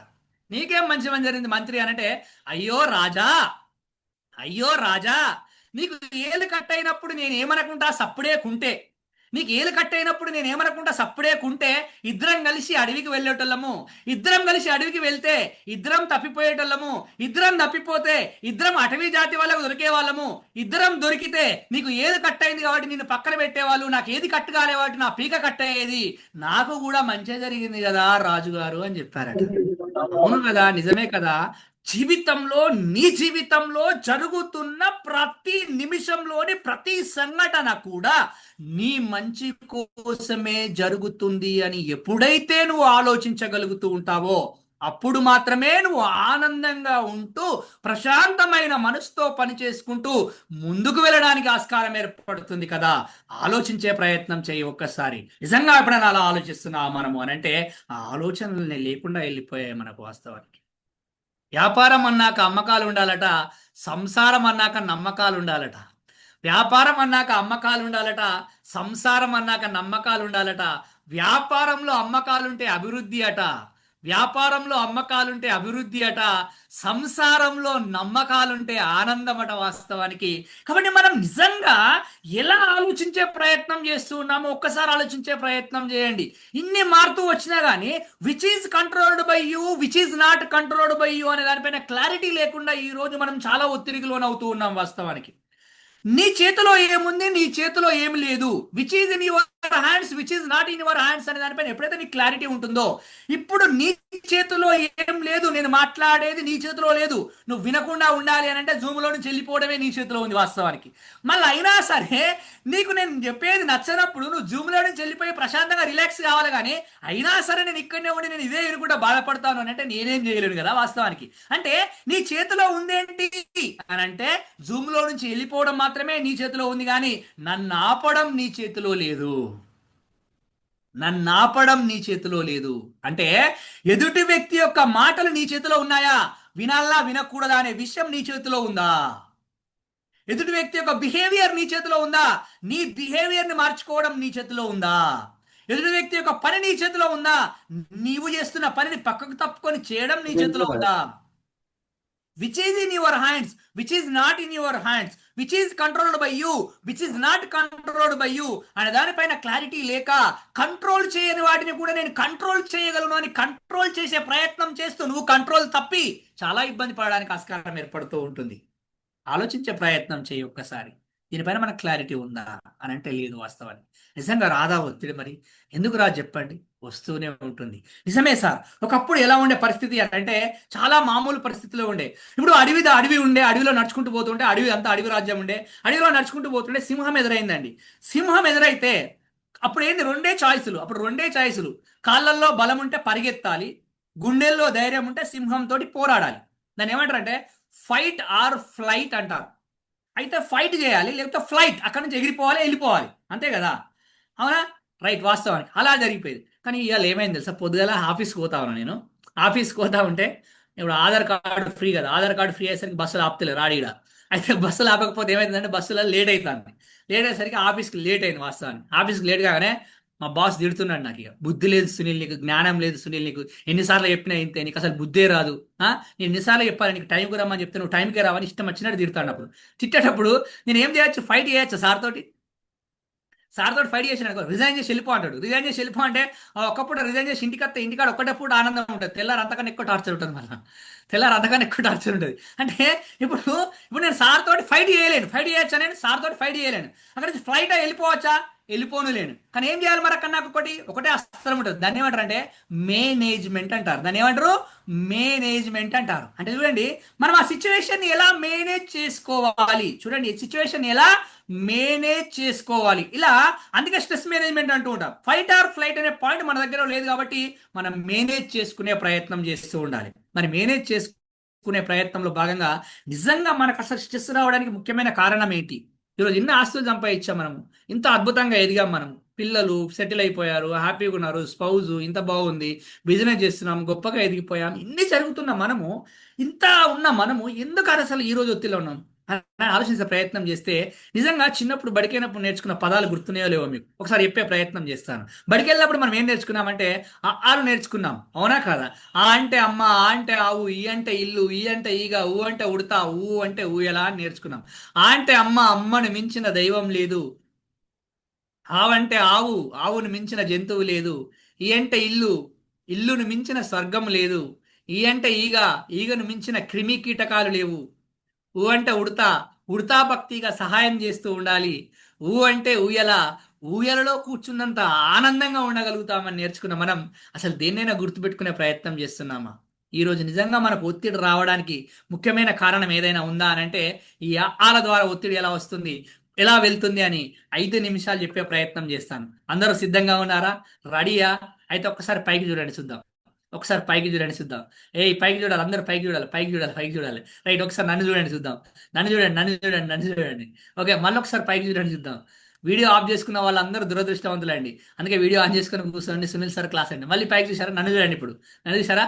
మళ్ళీ ఒక్కసారి పైకి చూడండి, పైకి చూడండి, పైకి చూడండి, పైకి చూడండి. నాకు అర్థం కాని విషయం ఏంటంటే, ఇప్పుడు ఒక పాయింట్ చెప్పండి. పైకి చూడండి అనగానే అందరూ ఏం చేశారు అని అంటే టక్కన తల పైకి ఎత్తి పైకి చూస్తున్నారు, అవునా కదా? మరి తల పైకి ఎత్తి పైకి చూడకపోతే ఎట్లా చూస్తారు సార్ అని డౌట్ వస్తుంది. ఎట్లా చూస్తారు సార్ అని అంటే, అరే నాకు అర్థం కాని విషయం ఏంటంటే, చూడడానికి కావాల్సినవి కళ్ళు కదా, కళ్ళతో ఇట్లాంటి అయిపోవు కదా. ఇప్పుడు కళ్ళతో ఇట్లాంటి అయిపోవు కదా, మొత్తం ఇట్లా ఎందుకు పైకి చూడండి సార్? చిన్నప్పుడు మా నాయన పైకి చూడండి గిట్టే చూసిండు సార్, అందుకే నేను గట్టే చూస్తా. చిన్నప్పుడు మా బల్లె మా సార్ కూడా ఇట్లా పైకి చూడండి గిట్టే చూసిండు సార్, నేను గట్లనే చూస్తా. అంటే చూడండి, మనం ఎలా స్ట్రక్ అయిపోయామంటే ఒక మూస ధోరణిలో, ఒక మూస పద్ధతిలో స్ట్రక్ అయిపోయి ఉండే ప్రయత్నం చేస్తున్నాం వాస్తవానికి. అంటే అలా కాకుండా కొంచెం అందులో నుంచి బయటకు వచ్చే ప్రయత్నం చేద్దాం. అందులో నుంచి ఎప్పుడైతే బయటకు వస్తూ ఉంటావో, నువ్వు ఆటోమేటిక్గా స్ట్రెస్లో నుంచి బయటకు రావడానికి ఆస్కారం ఏర్పడుతూ ఉంటుంది. చాలా సందర్భాలలో ఫైనాన్షియల్గా రిచ్ ఉన్నారు, కాదనని నేను. ఫినాన్షియల్గా చాలా గొప్పగా ఎదిగారు, కాదనని నేను. కానీ ఫినాన్షియల్గా రిచ్ ఉంటే స్ట్రెస్ రాదా అని అంటే చాలా స్ట్రెస్ ఉంటుంది. కానీ ఎప్పుడైతే ఎమోషనల్గా రిచ్ ఉంటావో, ఎమోషనల్గా రిచ్ ఉంటావో, నువ్వు ఫైనాన్షియల్గా గొప్పగా ఎదగడానికి ఆస్కారం ఏర్పడుతూ ఉంటుంది. ఆటోమేటిక్గా ఆనందంగా ఉండడానికి ఆస్కారం ఏర్పడుతూ ఉంటుంది. కానీ మనకు అర్థం కాని విషయం ఏంటంటే, ఎంతసేపు ఫినాన్షియల్ రిచ్ కోసమే ప్రయత్నిస్తాం కానీ ఎమోషనల్ రిచ్ కోసం ఉండడానికి ఎప్పుడైనా ఆలోచించే ప్రయత్నం చేసాం? కనీసం ఆలోచించే ప్రయత్నం చేసామంటే ఎప్పుడూ ఆలోచించాం మనం వాస్తవానికి. నిజంగా ఏంటి సార్ ఈ ఆల ద్వారా? ఫస్ట్ ఆ అంటే ఏంటి అని అంటే అనారోగ్యం. ఆ అంటే ఏంటి అని అంటే అనారోగ్యం. నిజంగా నీకు ఒత్తిడి రావడానికి ముఖ్యమైన కారణం ఏదైనా ఉంది అని అంటే అది అనారోగ్యం. ఆది మానవుడు చాలా ఆరోగ్యవంతుడిగా ఉండేవాడు కాబట్టి ఎటువంటి ఒత్తిడి లేదు, శారీరకంగా దృఢంగా ఉండేవాడు. చూడండి, a sound mind had in a sound body అని అంటారు. శారీరకంగా దృఢంగా ఉన్న మనిషి శరీరంలోనే మానసికంగా దృఢంగా ఉండే ఆలోచనలు వస్తూ ఉంటాయని అంటారు. అవునా అంటే అవును సార్ వాస్తవానికి. నన్ను అంతా ఫిజికల్గా ఫిట్గా ఉండే ప్రయత్నం చేస్తూ ఉన్నావా? నువ్వు ఎప్పుడైనా ఆరోగ్యంగా ఉన్నావా? అసలు నువ్వు టెస్ట్ చేస్తున్న ప్రయత్నం చేయి సార్. ఆరోగ్యంగా ఉండాలంటే ఏం చేయకపోతే ఆరోగ్యంగా ఉండొచ్చు అంతే. ఏం చేయకపోతే ఆరోగ్యంగా ఉండొచ్చు. కానీ మనం అన్నీ చేస్తున్నాం, ఆరోగ్యంగా ఉండలేము అసలు. మంచి నీరు తాగితే ఆరోగ్యంగా ఉండవచ్చట. మంచి నీరు తాగితే ఆరోగ్యంగా ఉండవచ్చట. మంచి గాలి పీల్చుకుంటే ఆరోగ్యంగా ఉండవచ్చట. మంచి గాలి పీల్చుకుంటే ఆరోగ్యంగా ఉండవచ్చట. కానీ మనం మంచి గాలిని పీల్చుకోకుండా డబ్బాల దగ్గరికి వెళ్ళి డబ్బాలల్లో డబ్బాలు కొనుక్కొని వచ్చి డబ్బాలు తాగుతూ ఆరోగ్యాన్ని పాడు చేసుకుంటూ ఉంటున్నాం. మరి మంచి నీళ్ళ బాటిల్ తాగడానికి 20 రూపాయలు పెట్టాం కానీ సాయంత్రం అయితే ఇంకో సున్నా యాడ్ చేసి 200 పెట్టి ఒకటి కొనుకొచ్చుకుంటా ఉంటాము. దోస్తులు వస్తే ఇంకో సున్నా పెట్టి, బంధువులు వస్తే ఇంకో సున్నా పెట్టి వాళ్ళకింత పోసి వాళ్ళ ఆరోగ్యాన్ని పాడు చేస్తూ ఉన్నాం మనం వాస్తవానికి. నిన్ననే టెండర్లు తీసేది అనుకుంటా రాష్ట్రం మొత్తంలో టెండర్లు తీస్తే ఇలా మొత్తం అన్ని ఇక్కడ మొత్తం పేపర్ల దుమ్ము దుమ్ము లేచిపోతుంది వాస్తవానికి. అంటే నేను తప్పనట్లేదు దాన్ని, మీరు చేయండి కాదనట్లేదు నేను. అంటే చూడండి, మంచి నీళ్లు తాగితే ఆరోగ్యంగా ఉండే మనం, మంచి గాలి పీల్చుకుంటే ఆరోగ్యంగా ఉండే మనం, మనం అనారోగ్యాన్ని కొని తెచ్చుకుంటున్నామా? ఒక్కసారి ఆలోచించే ప్రయత్నం చేయండి. అంటే నువ్వు ఎప్పుడైతే శారీరకంగా దృఢంగా ఉండే ప్రయత్నం చేస్తూ ఉంటావో, నువ్వు చేస్తున్న పనిలో ముందుకెళ్ళడానికి ఆస్కారం ఏర్పడుతూ ఉంటుంది. నువ్వు ఆరోగ్యంగా ఉంటే ఆనందంగా ఉండడానికి ఆస్కారం ఏర్పడుతుంది కదా. ఆరోగ్యంగా ఉండడం కోసం నువ్వేం చేస్తున్నావు? హెల్త్ ఈజ్ వెల్త్ అంటారు కదా, ఆరోగ్యమే మహాభాగ్యము అని అంటారు కదా. మహాభాగ్యం వెంబడి పడుతూ ఆరోగ్యాన్ని పాడు చేసుకునే ప్రయత్నం చేస్తున్నావు. నువ్వు తినేది బాగుండాలి, వినేది బాగుండాలి, చూసేది బాగుండాలి. తినేది బాగుండాలి, వినేది బాగుండాలి, చూసేది బాగుండాలి అట. ఎందుకు సార్ తినేది బాగుండాలి, వినేది బాగుండాలి అని అంటే, నువ్వు ఏం తింటున్నావు అనే దానిపైనే కదా నీ శరీరం. అంటే చూడండి, ఇప్పుడు మనం ఆటోమేటిక్గా మనకి ఈ మధ్యలో ఎలక్ట్రిక్ వెహికల్స్ వచ్చాయి. కొత్త ఒక కార్ తీసుకుంటే ఎలక్ట్రిక్ కార్ సార్ చాలా బాగుంటుందని తీసుకోమన్నాడు. సరే చాలా బాగుందని ఎలక్ట్రిక్ కార్ తీసుకున్నాను నేను. ఎలక్ట్రిక్ కార్ తీసుకుపోయి పెట్రోల్ బంప్లోకి వెళ్ళి పెట్రోల్ కొట్టిస్తే నడుస్తుందా అది? సార్ పిచ్చోలా సార్, మీరు 15 లక్షలు పెట్టి కారు కొన్నారు, ఎలక్ట్రిక్ కార్ అని చెప్పారు మీరు, మళ్ళీ పెట్రోల్ బంక్లో పెట్రోల్ వస్తారా సార్, ఇలా తప్పు కదా అని అంటారు. అవునా? ఈ మధ్యలో పెట్రోల్ సిఎన్జి వెహికల్స్ వచ్చాయి, బాగున్నాయి, అందులో కూడా బాగున్నాయి. పెట్రోల్ సిఎన్జి అంటే సార్, పెట్రోల్ అయితేనేమో మంచి మైలేజ్ ఇస్తుంది, సిఎన్జి అయితే ఇంకా ఎక్కువ మైలేజ్ ఇస్తుంది. రెండు పట్టుకొని వచ్చిన తర్వాత సిఎన్జి ట్యాంక్ ఓపెన్ చేసి పెట్రోల్ ఏమన్నాను పోస్తే నడుస్తుంది అక్కడ. పెట్రోల్ ట్యాంక్ ఓపెన్ చేసి సిఎన్జి నింపమన్నా నింపుతా. ఏం సార్ మీరు పిచ్చోలా సార్, మీరు గీది కూడా తెలియదా సార్ మీకు అసలు? సిఎన్జిలో పెట్రోల్ ఎట్లా అవుతుంది సార్? పెట్రోల్లో సిఎన్జి సార్ గిది కూడా తెలియదా, గిది కూడా తెలియదా నన్ను అంటున్నావు కదా, మరి నీకు తెలుస్తలేదా ఏం పోతున్నావు లోపల? ఏం వస్తున్నావు లోపల? నీకు తెలుస్తలేదా ఏం వస్తున్నావు లోపల? 15 లక్షల రూపాయల వెహికల్ కోసమే గంత ఆలోచించి పోస్తున్నావే. 15 కోట్ల విలువైన శరీరంలో ఉన్న ఆర్గాన్స్, అసలు విలువ కట్టలేనివి, వెల కట్టలేని అన్ని ఆర్గాన్స్ దేనిపైన ఆధారపడి పనిచేస్తూ ఉంటాయనంటే, నువ్వు తినేదానిపైన పనిచేస్తూ ఉంటాయి, నువ్వు వినేదానిపైన పనిచేస్తూ ఉంటాయి, నువ్వు చూసేదానితో పనిచేస్తూ ఉంటాయి. మరి ఎందుకు ఆలోచించట్లేదు? ఒకసారి ఆలోచించే ప్రయత్నం చేయి. ఒకప్పుడు చూడండి, నానమ్మతో చేతి గోరు ముద్దలు తినేవారట, అమ్మమ్మ దగ్గర పెరిగేవారట, ఆనందంగా ఉండేవాళ్ళట. వాస్తవానికి ఈరోజు హోటల్లో తింటున్నాము, హాస్పిటల్లో పడుకుంటున్నాము. ఎందుకు వచ్చిన బాధ ఇది? మరి ఇంట్లో తింటే ఒంట్లో బాగుంటుంది కదా, ఇంట్లో తింటే ఒంట్లో బాగుంటుంది కదా. మరి మనం ఆలోచించే ప్రయత్నం చేస్తున్నామా? కొంచెం జాగ్రత్తగా ఆలోచించండి. అనారోగ్యం అనేది నీ ఒత్తిడికి ముఖ్యమైన కారణం అవుతూ ఉంటుంది. నువ్వు ఆరోగ్యంగా ఉండడం కోసం ఏం చేస్తావు సార్ అంటే, 24 గంటలు నువ్వు బిజీ అయిపోయావా? నీ ఆరోగ్యం కోసం నీకు టైం లేదా? 24 అవర్స్లో 24 మినిట్స్ కేటాయించే ప్రయత్నం చేయి. వాకింగ్ చేసే ప్రయత్నం చేయి. వాకింగ్ చేసే ప్రయత్నం చేయి. వాకింగ్లోనే కింగ్ ఉంటాడు సార్. వాకింగ్లోనే కింగ్ ఉంటాడు. నువ్వు వాకింగ్ చేస్తే ఆటోమేటిక్గా నీ శరీరంలోని రోగాలన్నీ బయటకు వెళ్ళిపోవడానికి ఆస్కారం ఏర్పడుతూ ఉంటుంది. సార్ నాకు టైం లేదు సార్, నాకు టైం లేదు సార్, నాకు టైం లేదు సార్ అంటారు. నీకు టైం ఉండదు, వాకింగ్ చేయడానికి టైం ఉండదు, కానీ వారం రోజులు హాస్పిటల్ ఐసీ బెడ్లో పడుకోవడానికి టైం ఉంటుంది నీకు, నాకు తెలుసు. ఎందుకంటే ఏదైనా అయినప్పుడు మాత్రం హాస్పిటల్కి 1 వీక్ పడుకోవడానికి టైం ఉంటుంది. వాకింగ్ చేయడం చాలా మంది ఇద్దరు వాకింగ్ వెళ్ళడానికి వెళ్తే, నేను చాలా బ్యూటిఫుల్ ఉంటాను, నేను చాలా హ్యాండ్సమ్ ఉంటాను, అందరు నేను బయటకు వెళ్ళను అని అంటారు. ఫస్ట్ నేను కూడా గట్టినే అనుకున్నా, అందరు నన్నే చూస్తారని బయటకు పోతే, నన్ను ఎవ్వరు చూస్తలేరు అసలు. ఫస్ట్ ఆఫ్ ఆల్ నన్ను ఎవ్వరు చూస్తలేరు, పక్కకు పెట్టు. సరే అది అయిపోయింది అనుకోండి, నేను ఎవ్వరిని చూస్తలేను. మళ్ళీ అది విషయం మళ్ళీ ఇది చూడండి, ఇక నేను ఎవ్వరిని చూస్తలేను. ఎందుకు నేను ఎవరు చూస్తలేను అని అంటే, నేను ఎందుకు పోయినా, చూడటానికి పోయినా, వాకింగ్ చేయడానికి పోయినా. నేను వాకింగ్ చేయడానికి పోయినా, నా పని మీద నేనే ఉన్నా. వాళ్ళు చూడడానికి వచ్చారా, వాకింగ్ చేయడానికి వచ్చారంటే వాళ్ళ పని మీద వాళ్ళే వచ్చారు. కాబట్టి నేనేమంటున్నానంటే, కొంచెం ఆరోగ్యం కోసం ప్రయత్నం చేసే ప్రయత్నం చేయండి. ఇంట్లో నుంచి కాలు బయట పెడితే ఒంట్లో నుంచి రోగం బయటకు వెళ్ళిపోతూ ఉంటుంది. ఏ డాక్టర్ దగ్గరికి వెళ్ళినా చెప్పే ఒకటే మాట ఈరోజు, తినేది మంచిగా చూసుకునే ప్రయత్నం చేయండి, కొంచెం సేపు నడవండి అని చెప్తున్నారు డాక్టర్లు. చూడండి, ఫీజు తీసుకొని 500 1000 రూపాయల ఫీజు తీసుకున్న తర్వాత ఫస్ట్ చెప్పే మాట ఇదే. ఏ డాక్టర్ దగ్గరికి వెళ్ళా మీరు శారీరకంగా కొంచెం శ్రమ చేయండి, వాకింగ్ చేయండి అని చెప్తున్నారు. అవునా కాదంటే అవును, ఇది నిజము, ఇది వాస్తవము. మరి అటువంటిప్పుడు ఒత్తిడి ఎక్కడ ఉంటుందండి? నువ్వు నడుస్తూ ఉంటే నీ శరీరంలో అద్భుతమైన కెమికల్స్ రిలీజ్ అవుతూ ఉంటాయి. వాటి ద్వారా నీకు చాలా ఆనందం రావడానికి ఆస్కారం ఏర్పడుతూ ఉంటుంది. నీ ఆర్గాన్స్ అన్ని యాక్టివ్గా వర్క్ చేయడానికి ఆస్కారం ఏర్పడుతూ ఉంటుంది కదా. అప్పుడు ఆటోమేటిక్గా నీకు ఎటువంటి స్ట్రెస్ లేకుండా నువ్వు ఉత్సాహంగా ఉండడానికి ఆస్కారం ఏర్పడుతుంది కదా. రోజు 20 నిమిషాలు నువ్వు చేసే ఆ పని నిన్ను 24 గంటలు ఉత్సాహంగా ఉంచడానికి ఆస్కారం ఏర్పడుతూ ఉంటుంది.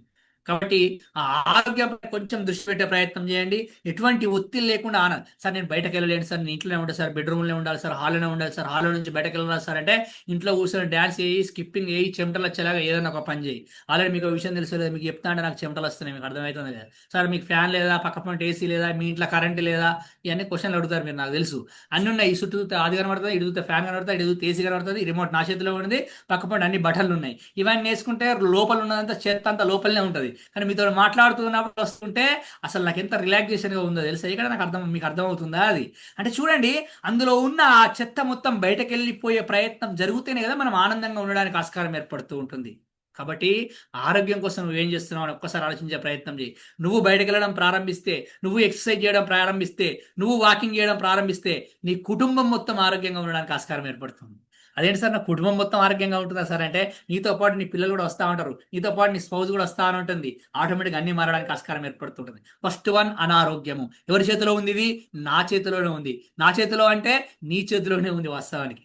తర్వాత ఇంకోటి సార్, ఇంకా ఏంటి అని అంటే, ఇంకో అంటే ఏంటంటే ఆర్థిక ఇబ్బందులు. సార్ రెండో అంటే ఏంటి సార్? ఆర్థిక ఇబ్బందులు. ఆటోమేటిక్ అందరూ అవును సార్, ఇక ఇక్కడనే సార్ మస్తు ఇబ్బంది అవుతుంది సార్, పైసలు లేక మస్తు ఇబ్బంది అవుతుంది సార్, పైసలతోనే మస్తు ప్రాబ్లం అవుతుంది సార్, పైసలు లేకపోతే స్ట్రెస్ అవుతుంది సార్. అవును వాస్తవమే, నేను కాదనను. కానీ నాకు అర్థం కానిది ఏంటి అని అంటే, లేని డబ్బులను ఎందుకు ఖర్చు పెడుతున్నావు నువ్వు ఫస్ట్? లేని డబ్బులు ఎందుకు ఖర్చు పెడుతున్నావు నువ్వు? అర్థమైందా? పాయింట్ అర్థమైందా? లేని డబ్బులను ఖర్చు పెట్టే ప్రయత్నం చేస్తే ఆర్థిక ఇబ్బందులే వస్తూ ఉంటాయి. ఆ కార్డు ఉంది కదా గోక్తాను, ఈ కార్డు ఉంది కదా ఏ, గోక్తానా గీక్తానా దాని ఏమంటారు కదా సార్. నాకు భాష రాలేదు సార్, అసలు మర్చిపోయాను నేను. అంటే కొత్తగా పెళ్ళైందట ఒక ఆయన, కొత్తగా పెళ్ళి అయితే పెళ్లి చేసుకున్నాడా. సరే పెళ్లి చేసుకోకుండా ముందు ఉద్యోగం కూడా వస్తుంది అనుకోండి, అది వేరే విషయం. ఉద్యోగం అయినాకనే పెళ్లి చేసుకుంటారు. ఈ మధ్యలో ఎవరు ఇస్తలేరు పిల్లని, పిల్లని ఇస్తలేరు, పిల్లగాని ఇస్తలేరు. పెళ్లి చేసుకున్నాడు. పెళ్లి చేసుకుని ఏం చేసిండట, పెళ్లి చేసుకోవాలని ఫస్ట్ కావాల్సింది ఏంటి అంటే, హైదరాబాద్ వరంగల్ నాలాంటి ఒక ప్లేస్లో తీసుకోవాలి, మంచిగా ఇంత పెద్ద ఇల్లు తీసుకోవాలి. ఇల్లు తీసుకోవాలనేసరికి ఆ ఇల్లు తీసుకున్నాడు. ఇల్లు తీసుకున్న తర్వాత ఉట్టినే ఉంటాడు వాళ్ళు. ఇల్లు తీసుకోగానే ఏం అడుగుండు, రామ్ గారు ఇల్లు తీసుకోగానే ఏం అడిగారు, పెద్ద టీవీ కావాలన్నారు. పెద్ద టీవీ కావాలని ఇంకేమన్నారు, పెద్ద ఫ్రిడ్జ్ కావాలన్నారు. పెద్ద టీవీ పెద్ద ఫ్రిడ్జ్ కావాలనగా ఏం చేద్దాం అవన్నీ అంటే, అది ఎక్కడ తెద్దాం ఇది ఎక్కడ తెద్దాం అంటే, అది అందులో తెద్దాం ఇది ఇందులో తెద్దాం, అందులో తెచ్చి ఇంట్లో తెచ్చి ఏం కడదాం నెల నెలకు అంటే, అది తెచ్చుకోవాలి ఇది తెచ్చుకోవాలి ఈఎంఐ కట్టాలి.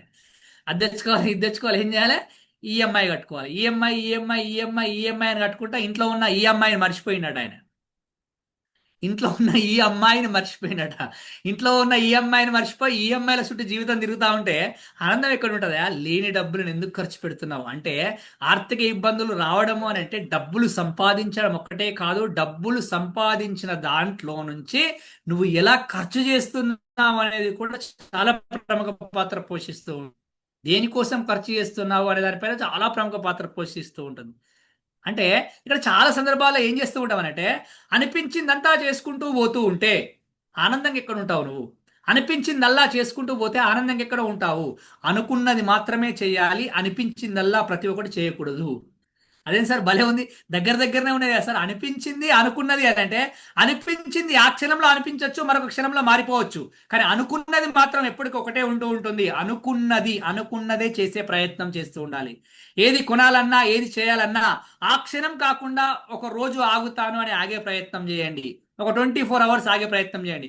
ఒక 24 అవర్స్ ఆగలేను సార్ నేను, ఒక 10 అవర్స్ అని ఆగే ప్రయత్నం చేయండి.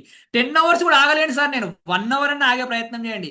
1 అవర్ కూడా ఆగలేను సార్ నేను, 1 మినిట్ అన్న ఆగే ప్రయత్నం చేయండి. ఒక్కటే నిమిషం నేను అనేది మీకు అర్థమవుతుందా? ఆ ఒక్క నిమిషంలో నీ ఆలోచనలు ఎట్లా మారిపోతాయో నువ్వు అర్థం చేసుకునే ప్రయత్నం చేయి. చాలా మారిపోతూ ఉంటాయి. ఇక్కడ ఆర్థిక ఇబ్బందులు రావడానికి ముఖ్యమైన కారణం ఏంటి అంటే, లేని డబ్బులని కూడా ఖర్చు పెడుతున్నారు ఈరోజు చాలా మంది. అందుకే ఆందోళనలో ఉంటున్నారు, అందుకే ఇబ్బందుల్లో ఉంటున్నారు, అందుకే అనారోగ్యం రావడానికి ఆస్కారం ఏర్పడుతూ ఉంటుంది. సార్ ఆర్థిక ఇబ్బందులు ఎవరికి ఉంటాయి సార్? చాలా మందికి ఉంటాయి. అమెరికా అధ్యక్షుడి నుంచి మొదలుకొని మా అమ్మమ్మ వరకు, బిల్ గేట్స్ నుంచి మొదలుకొని బిచ్చగాడి వరకు ప్రతి ఒక్కరికి ఉంటాయి ఆర్థిక ఇబ్బందులు, కాదను నేను. కానీ నేనేమంటానంటే, షార్ట్ ఆఫ్ టైంలో కోర్స్ ఆఫ్ రూపీ సంపాదించిన వాళ్ళు చాలా మంది ఉన్నారు వాస్తవానికి. మరి ఎలా సంపాదిస్తున్నారు వాళ్ళు అని అంటే, చాలా సందర్భాలు చూడండి, మీరు కొంచెం డబ్బులు సంపాదించడం స్టార్ట్ చేయగానే ఫస్ట్ మనం ఏం చేస్తూ ఉంటామంటే, ఆ పూజ చేయాలి ఈ పూజ చేయాలి, ఆ గుడికి పోవాలి ఈ గుడికి పోవాలి, కార్తీక మాసం కావచ్చు శివుడి దగ్గరికి పోవాలి, ఆదివారం వస్తే మసీదుకి పోవాలి, శుక్రవారం వస్తే చర్చికి పోవాలి, పూజలు చేయాలి పుణ్యాలు చేయాలని ప్రయత్నం చేస్తూ ఉంటాం వాస్తవానికి. అవునా కాదా? చాలా సందర్భాల్లో చేస్తూ ఉంటాం. కానీ నేనేమంటాను అని అంటే, నీ జీవితంలో నువ్వు ఏ పూజ చేసినా ఏ పూజ చేయకపోయినా, ఏ పుణ్యం చేసినా ఏ పుణ్యం చేయకపోయినా, ఏ పూజ చేసినా ఏ పూజ చేయకపోయినా, ఏ పుణ్యం చేసినా ఏ పుణ్యం చేయకపోయినా, నీ నైపుణ్యాలను పెంచుకునే ప్రయత్నం చేస్తూ ఉండు. ఎప్పుడైతే నువ్వు నీ నైపుణ్యాలను పెంచుకోగలుగుతూ ఉంటావో అప్పుడు ఆర్థికంగా అక్కడే ఆగిపోకుండా అద్భుతంగా ఎదగడానికి ఆస్కారం ఏర్పడుతూ ఉంటుంది. పుణ్యాల గురించి కాదు సార్, నైపుణ్యాల గురించి ఆలోచించే ప్రయత్నం చేయండి. నీ నైపుణ్యాలను పెంచుకున్నప్పుడు నీకు ఎందుకు అవకాశాలు రావు? చాలా అద్భుతమైన అవకాశాలు వస్తుంటాయి. చాలా మంది ఏమంటుంటారే, నా గ్రహాలు ఇంతే, నా బతికింతే, నా రాతి ఇంతే, నా గీతలు మంచిగా లేవు, నా జాతకం మంచిగా లేదు, నేను ఎంత చేసినా ఇంతే ఉంటది, నా పరిస్థితి ఇంతే అని అంటారు.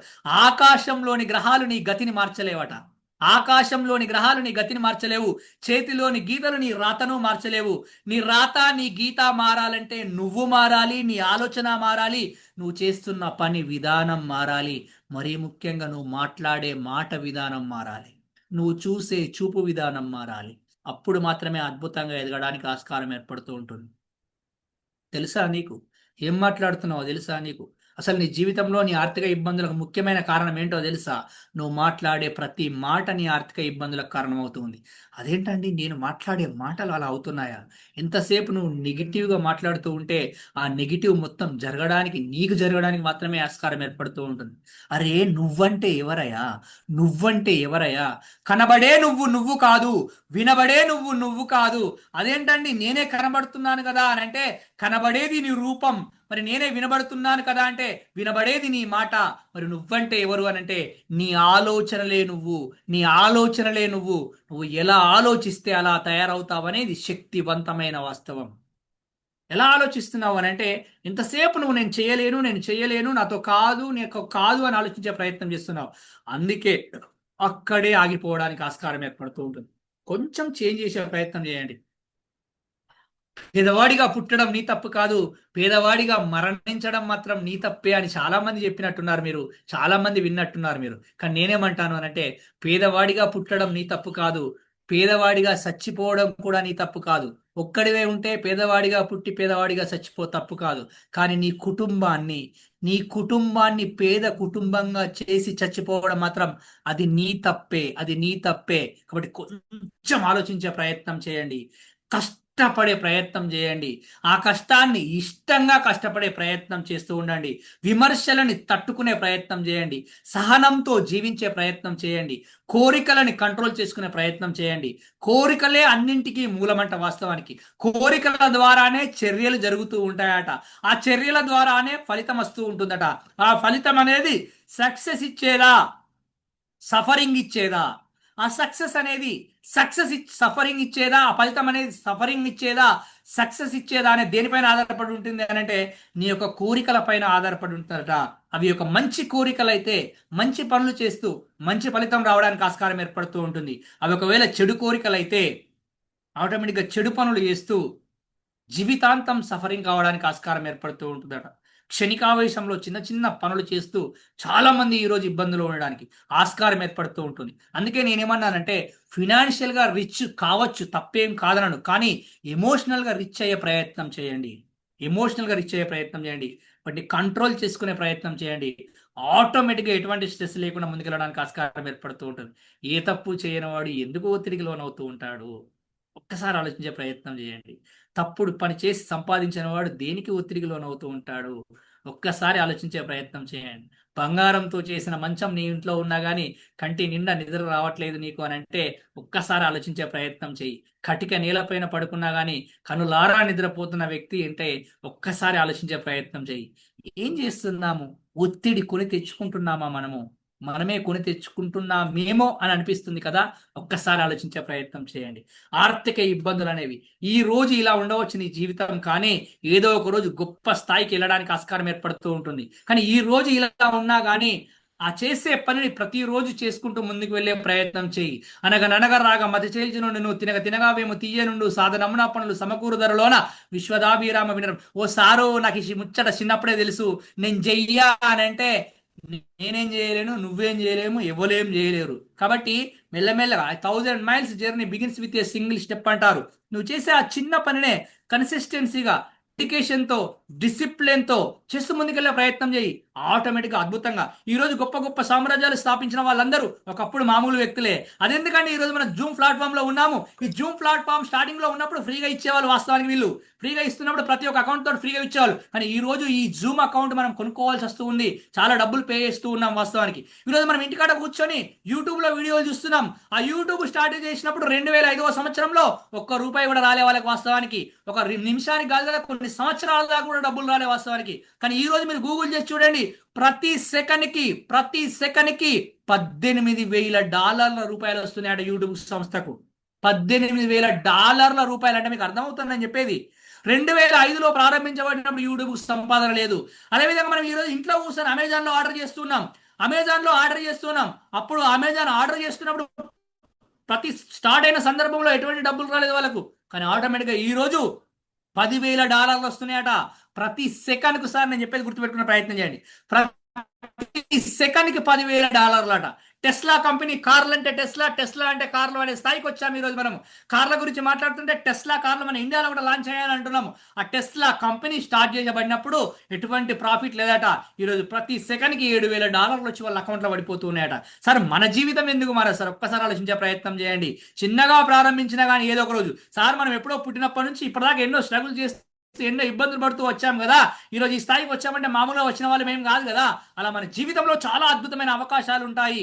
చాలా అద్భుతంగా గొప్పగా ఎదగడానికి ఆస్కారం ఏర్పడుతూ ఉంటుంది అనే ఆశావాద దృక్పథంతో పని చేస్తూ ముందుకు వెళ్ళే ప్రయత్నం చేయండి. కానీ ఊహల్లో తేలియాడుతూ ఏదో షార్ట్ టైంలో మనీ వస్తుంది అని ఫ్రాడింగ్ సైడ్ వెళ్ళిపోయే ప్రయత్నం చేస్తే అందరూ ఇబ్బంది పడడానికి ఆస్కారం ఏర్పడుతూ ఉంటుంది. కాబట్టి ఒకసారి ఆలోచించండి. ఆర్థికంగా ఇబ్బందులు అనేవి ప్రతి ఒక్కరికి ఉండనే ఉంటూ ఉంటాయి. కానీ అందులో నుంచి బయటకు రావడానికి కూడా చాలా అద్భుతమైన అవకాశాలు ఉంటూ ఉంటాయి. అవును కదా. ఆరోగ్యం బాగుండి ఆర్థికంగా లేకపోతే చాలా హ్యాపీగా ఉండొచ్చు. అసలు ఒత్తిడి ఎక్కడ ఉంటుంది? ఒత్తిడే ఉండదు కదా. చాలా రిలాక్స్గా ఉండొచ్చు. కానీ అసలు సమస్య ఇక్కడే ప్రారంభించబడుతుంది. అసలు సమస్య ఇక్కడే ప్రారంభించబడుతుంది. నెక్స్ట్ ఈ అంటే ఇల్లు సార్. ఈ అంటే ఇల్లు సార్. ఇంట్లో ఇల్లు అంటే సంసారము. అబ్బా సార్ ఇక్కడనే ఉంటుంది సార్ ఒత్తిడి మొత్తం.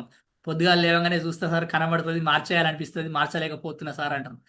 ఏం చూస్తున్నావు, ఏం మారుస్తావు, ఇప్పుడు మార్చలేవు, 60 ఏళ్ళు అవుతుంది నీకు, 50 సంవత్సరాలు అవుతుంది, మార్చలేవు నువ్వు అని అంటే, ఏ సార్ మీరు మార్చాలనుకునేది వేరు, నేను చెప్పేది వేరు. వాస్తవానికి ఏంటి సార్, ఇండ్లు అంటే గృహమే కదా గుడి, గృహమే కదా స్వర్గసీమ అని అంటూ ఉన్నాం కదా. మరి అటువంటి గృహంలో ఈరోజు ఆనందం ఉందా? ఒక్కసారి ఆలోచించే ప్రయత్నం చేయండి. ఆనందంగా ఉంటున్నాము మనం? ఒక్కసారి ఆలోచించే ప్రయత్నం చేయండి. ఎందుకు ఆనందంగా ఉండలేకపోతున్నాం? ఈ గోలకు పోయి ఈ గోలకు పోయి జీవితాన్ని గోవిందా చేసుకుంటున్నామట. ఈ గోలకు పోయి జీవితాన్ని గోవిందా చేసుకుంటున్నామట. ఈ గోలోనే గో ఉంది, గోవిందా అంటారు. GO go for Govinda, out, జీవితం అవుట్. ఇక ఎందుకు సార్ ఈగో? నాకు అర్థమైతలేదు. ఆయన దగ్గర ఈగో ఎందుకు నీకు? ఆవిడ దగ్గర ఈగో ఎందుకు నీకు? ఒక్కసారి ఆలోచించే ప్రయత్నం చేయండి. కానీ అక్కడే ఈగో ఉంటుంది మనకు వాస్తవానికి. నాకు అర్థం కాని విషయం ఏంటంటే, ఇల్లు సంసారం అనగానే కుటుంబం అంటే ఎవరు అని అంటే ఏం చెప్తారు మీరు? నీ కుటుంబం అంటే ఎవరు అని అంటే ఏం చెప్తారు మీరు? అంటే ఏం చెప్తాం సార్? నేను, నా భార్య, నా పిల్లలు, నేను, నా భర్త, నా పిల్లలు, అందరూ ఇదే చెప్తారు కదా. ఎవరైతే ఇది చెప్తూ ఉన్నారో వాళ్ళందరూ ఒత్తిడిలో ఉన్నట్టే వాస్తవానికి. అదేంటి సార్ ఒత్తిడిలో ఉన్నట్ట? అవును కదా. మరి నువ్వు ఎక్కడి నుండి వచ్చావయ్యా? నువ్వు, నీ భార్య, నీ పిల్లలే నీ కుటుంబమా, నీ ఇల్లా? నువ్వు ఎక్కడి నుంచి వచ్చావు అసలు ఈ సృష్టిలో నుంచి? నీ సృష్టిలో రావడానికి కారణమైన వ్యక్తులే అసలు గుర్తుందా నీకు అసలు కనీసం ఏమైనా? ఆలోచించే ప్రయత్నం చేస్తున్నావు ఎప్పుడైనా? ఒక్కసారి ఆలోచించే ప్రయత్నం చేయండి. అసలు నువ్వు, నీ కుటుంబం అంటే ఏంటి అని అంటే, మీ అమ్మ, మీ నాన్న, మీ అక్క, మీ చెల్లి, మీ అన్న, మీ తమ్ముడు, నువ్వు, నీ భార్య, నువ్వు, నీ భర్త, నీ పిల్లలు అని ఎప్పుడైతే చెప్పగలుగుతావో అప్పుడు నువ్వు ఆనందంగా ఉండడానికి ఆస్కారం ఏర్పడుతూ ఉంటుంది. అరే నీకు శారీరకంగా దూరంగా ఉండవచ్చాయా? కనీసం మానసికంగానైనా దగ్గర లేరా? ఒక్కసారి ఆలోచించే ప్రయత్నం చేయి. అంటే అమ్మ, నాన్న అనే పాయింట్‌ని మనం ఎప్పుడైతే నెగ్లెక్ట్ చేస్తూ ఉన్నామో, ఆ రోజు నుంచి మనిషి చాలా ఒత్తిడిలో ఉండిపోవడానికి ఆస్కారం ఏర్పడుతూ ఉంది.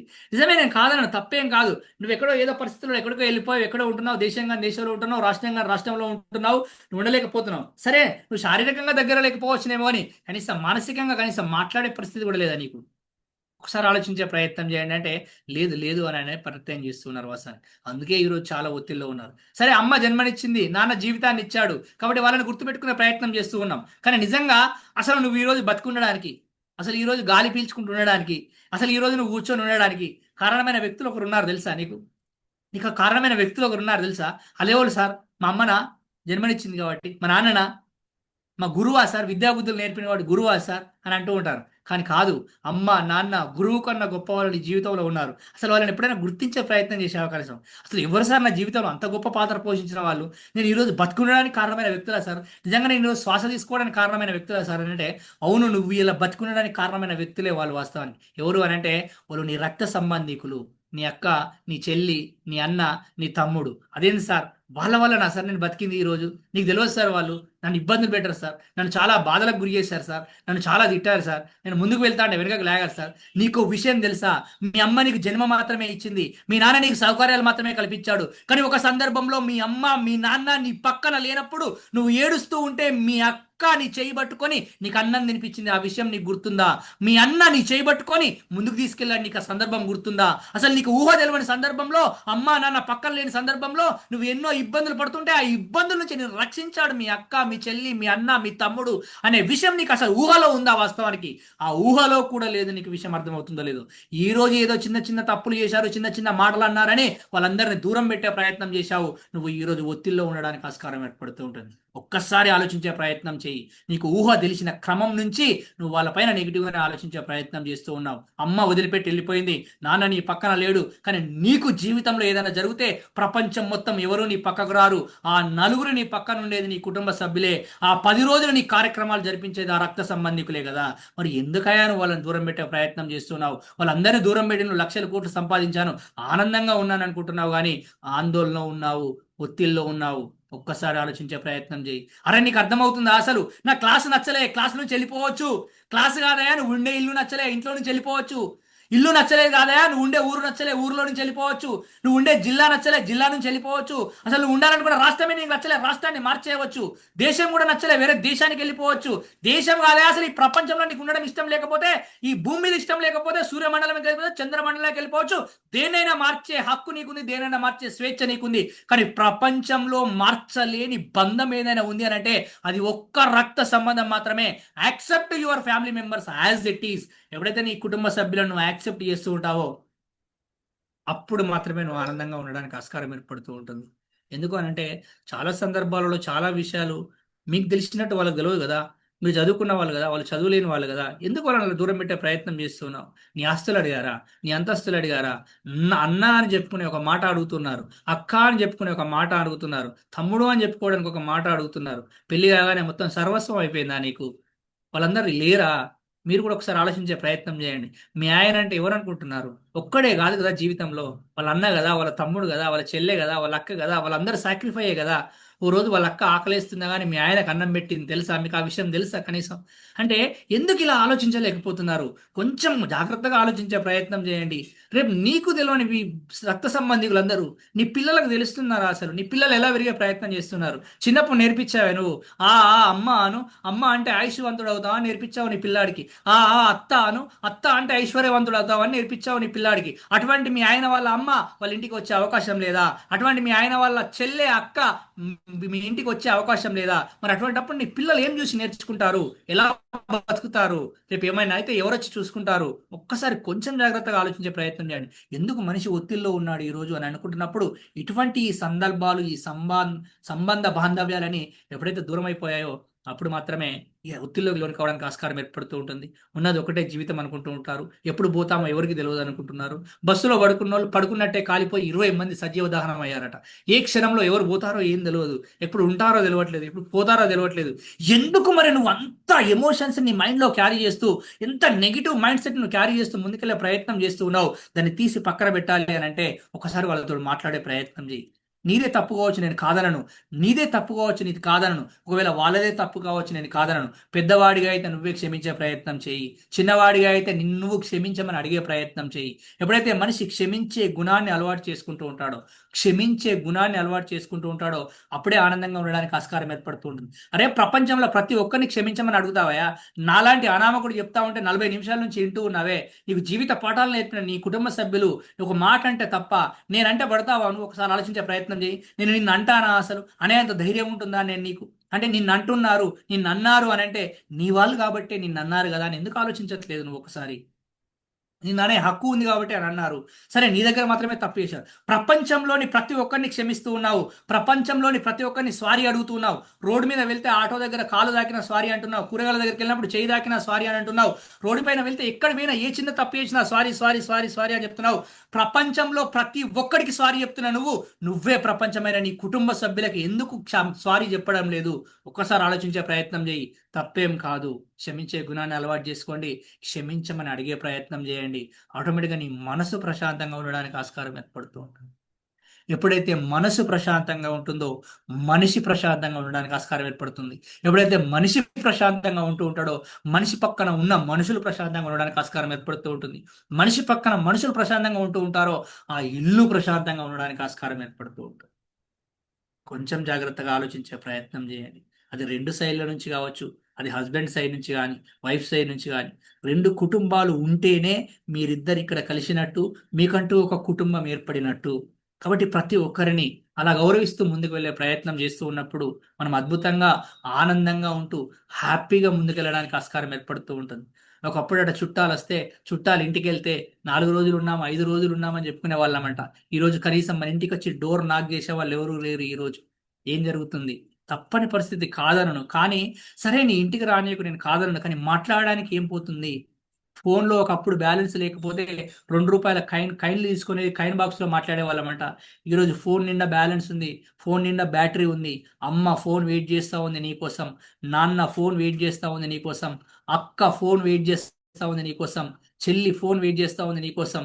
ప్రతి సందర్భంలో రింగ్ అయితున్న ప్రతి సందర్భంలో రాఖీ పండగ రోజు మీ అక్క ఎదురు చూస్తూ ఉంది. నా తమ్ముడు నా దగ్గరికి వస్తాడేమో, నా తమ్ముడిని నేను పిలుస్తానేమో అని. బాధొచ్చిన ప్రతి సందర్భంలో అన్న గుర్తు చేసుకుంటున్నాడు, నా తమ్ముడు నన్ను చూస్తాడేమో అని. ఇబ్బంది పడుతున్న ప్రతి తమ్ముడు ఆలోచిస్తున్నాడు, మా అన్న నా కోసం వస్తాడేమో అని. ఏం జరుగుతుంది మరి? కుటుంబం అంటే అది కదా. అటువంటి ఆలోచన మన మనసులోకి వచ్చినా గానీ మనం అందరం ఆనందంగా ఉండడానికి ఆస్కారం ఏర్పడుతూ ఉంటుంది. కాబట్టి ఈ అనారోగ్యము, ఆర్థిక ఇబ్బందులు, ఈ ఇల్లు సంసారం దగ్గర ఇలా ఆలోచిస్తే నెక్స్ట్ వచ్చేది అంటే ఈర్ష్యా ద్వేషాలు. ఈర్ష్యా ద్వేషాన్ని పెంచుకునే ప్రయత్నం చేయకండి. ఈర్ష్యా ద్వేషాలు ఉన్నంతసేపు మనం అక్కడే ఆగిపోవడానికి ఆస్కారం ఏర్పడుతూ ఉంటుంది. ఎవరైనా మంచిగా ఉంటే నేను ఇంత హ్యాండ్సమ్గా ఉన్నా చూడండి, ఇంత హ్యాండ్సమ్గా ఉన్నా, నేను హ్యాండ్సమ్గా ఉన్నానని మీరు ఎప్పరు, మీరు ఒప్పుకోరు. ఎందుకంటే నేను మీ అందరికన్నా హ్యాండ్సమ్గా ఉన్నాను కాబట్టి. అప్పుడప్పుడు మనల్ని మనం ఇలా అనుకోవాలట హ్యాండ్సమ్గా ఉన్నానని. ఎందుకంటే ఎవ్వరు అన్నారు అప్పుడు పెళ్ళయ్యేటప్పుడు కొత్తలో పాస్పోర్ట్ సైజ్ ఫోటో పంపితే చూసి మస్తున్నాడు సునీల్ సార్ అన్నారు. అప్పటి నుంచి ఇప్పటిదాకా చేసుకున్న వాళ్ళు కూడా అన్నారు మంచిగా ఉన్నామని. అంటారా మళ్ళీ ఒక్కసారి అంటారు అంతే, వాళ్ళ తర్వాత అన్ననే అన్నారు. అందుకే మనకు మనమే అనుకుంటూ ఉండాలి, మనకు మనమే అనుకుంటూ ఉండాలి. ఎప్పుడు కూడా ఈర్ష్య పడకండి, ద్వేషం పడకండి. ఇల్లు కట్టుకుంటే కంగ్రాచులేట్ చెప్పండి, కారు కొనుక్కున్న వాళ్ళని కంగ్రాచులేట్ చేయండి. మీ చుట్టుపక్కల ఎవరైనా సెలబ్రేట్ చేసుకుంటే మంచి మనసుతో ఆశీర్వదించే ప్రయత్నం చేయండి. ఆటోమేటిక్గా అద్భుతంగా ముందుకెళ్ళడానికి ఆస్కారం ఏర్పడుతూ ఉంటుంది. కానీ మనం ఏం చేస్తూ ఉంటామంటే పొద్దున్న లేచి అద్దం చూసుకునే ప్రయత్నం చేస్తుంటాం. పొద్దున్న లేచి అద్దం చూసుకుంటూ ఉంటే ఏమవుతుంది మనకు? పొద్దున్న లేచి అద్దం చూసుకుంటూ ఉంటే మనకు మనం కనబడుతూ ఉంటాం. అద్దం చూసుకుంటూ ఉంటే మనకు మనం కనబడుతూ ఉంటాం. కానీ నేనేమంటానంటే అద్దం చూసుకున్నా చూసుకోకపోయినా అర్థం చేసుకునే ప్రయత్నం చేయి. అర్థం చేసుకునే ప్రయత్నం చేయి. ప్రతి వ్యక్తిలో నువ్వే కనబడడానికి ఆస్కారం ఏర్పడుతూ ఉంటుంది. ప్రతి వ్యక్తిలో నువ్వే కనబడడానికి ఆస్కారం ఏర్పడుతూ ఉంటుంది. కాబట్టి ఈర్ష్యా ద్వేషాలను పక్కన పెట్టే ప్రయత్నం చేయండి. చివరిగా ఇంకోటి ఏంటంటే ఎక్కడ ఒత్తిడి ఉంటుందంటే అంటే ఉద్యోగము పని సార్. ఉద్యోగము పని దగ్గర చాలా ఒత్తిడి ఉంటుంది. ఉద్యోగం ఉన్న వాళ్ళకేమో ఉన్నదని ఒత్తిడి, లేనోళ్ళేమో లేకన ఒత్తిడి. అంటే నాకు అర్థం కాని విషయం ఏంటంటే పని ఉంటే చేయడానికి ఒత్తిడి అనిపిస్తాడు, లేకపోతే లేకుండా ఒత్తిడి అనిపిస్తుంది. అంటే పనిలో ఒత్తిడి పోవాలంటే ఏంటి అసలు? పని చేయాలంటే ఏ పని చేయాలి సార్? ఎవరు ఏం చేయాలి? నాకు అర్థం కాని విషయం ఏంటంటే పనిలో జాయిన్ అయినప్పుడు ఎలా ఉంటారు, ఇప్పటికి కూడా అలానే ఉంటారు చాలా మంది. జాయిన్ అయినప్పుడు ఎలా ఉన్నావు ఇప్పటికి కూడా అలానే ఉంటే నీకు అలా నువ్వు కొత్త వర్క్ నేర్చుకోవాలి కదా. కొడక్ కంపెనీ లాగా ఉంటా అంటే కొడక్ కంపెనీ కనబడుతుంది ఇక్కడ. నోకియా కంపెనీ లాగా ఉంటా అంటే నోకియా కంపెనీ కనబడుతుంది ఇక్కడ. నువ్వు కూడా కనబడకుండా పోతావు. నేనేమంటానంటే నువ్వు కూడా కనబడకుండా పోతావు మరి. అంటే దీని ఏంటంటే ఆల్వేస్ అప్డేట్ యువర్ స్కిల్స్.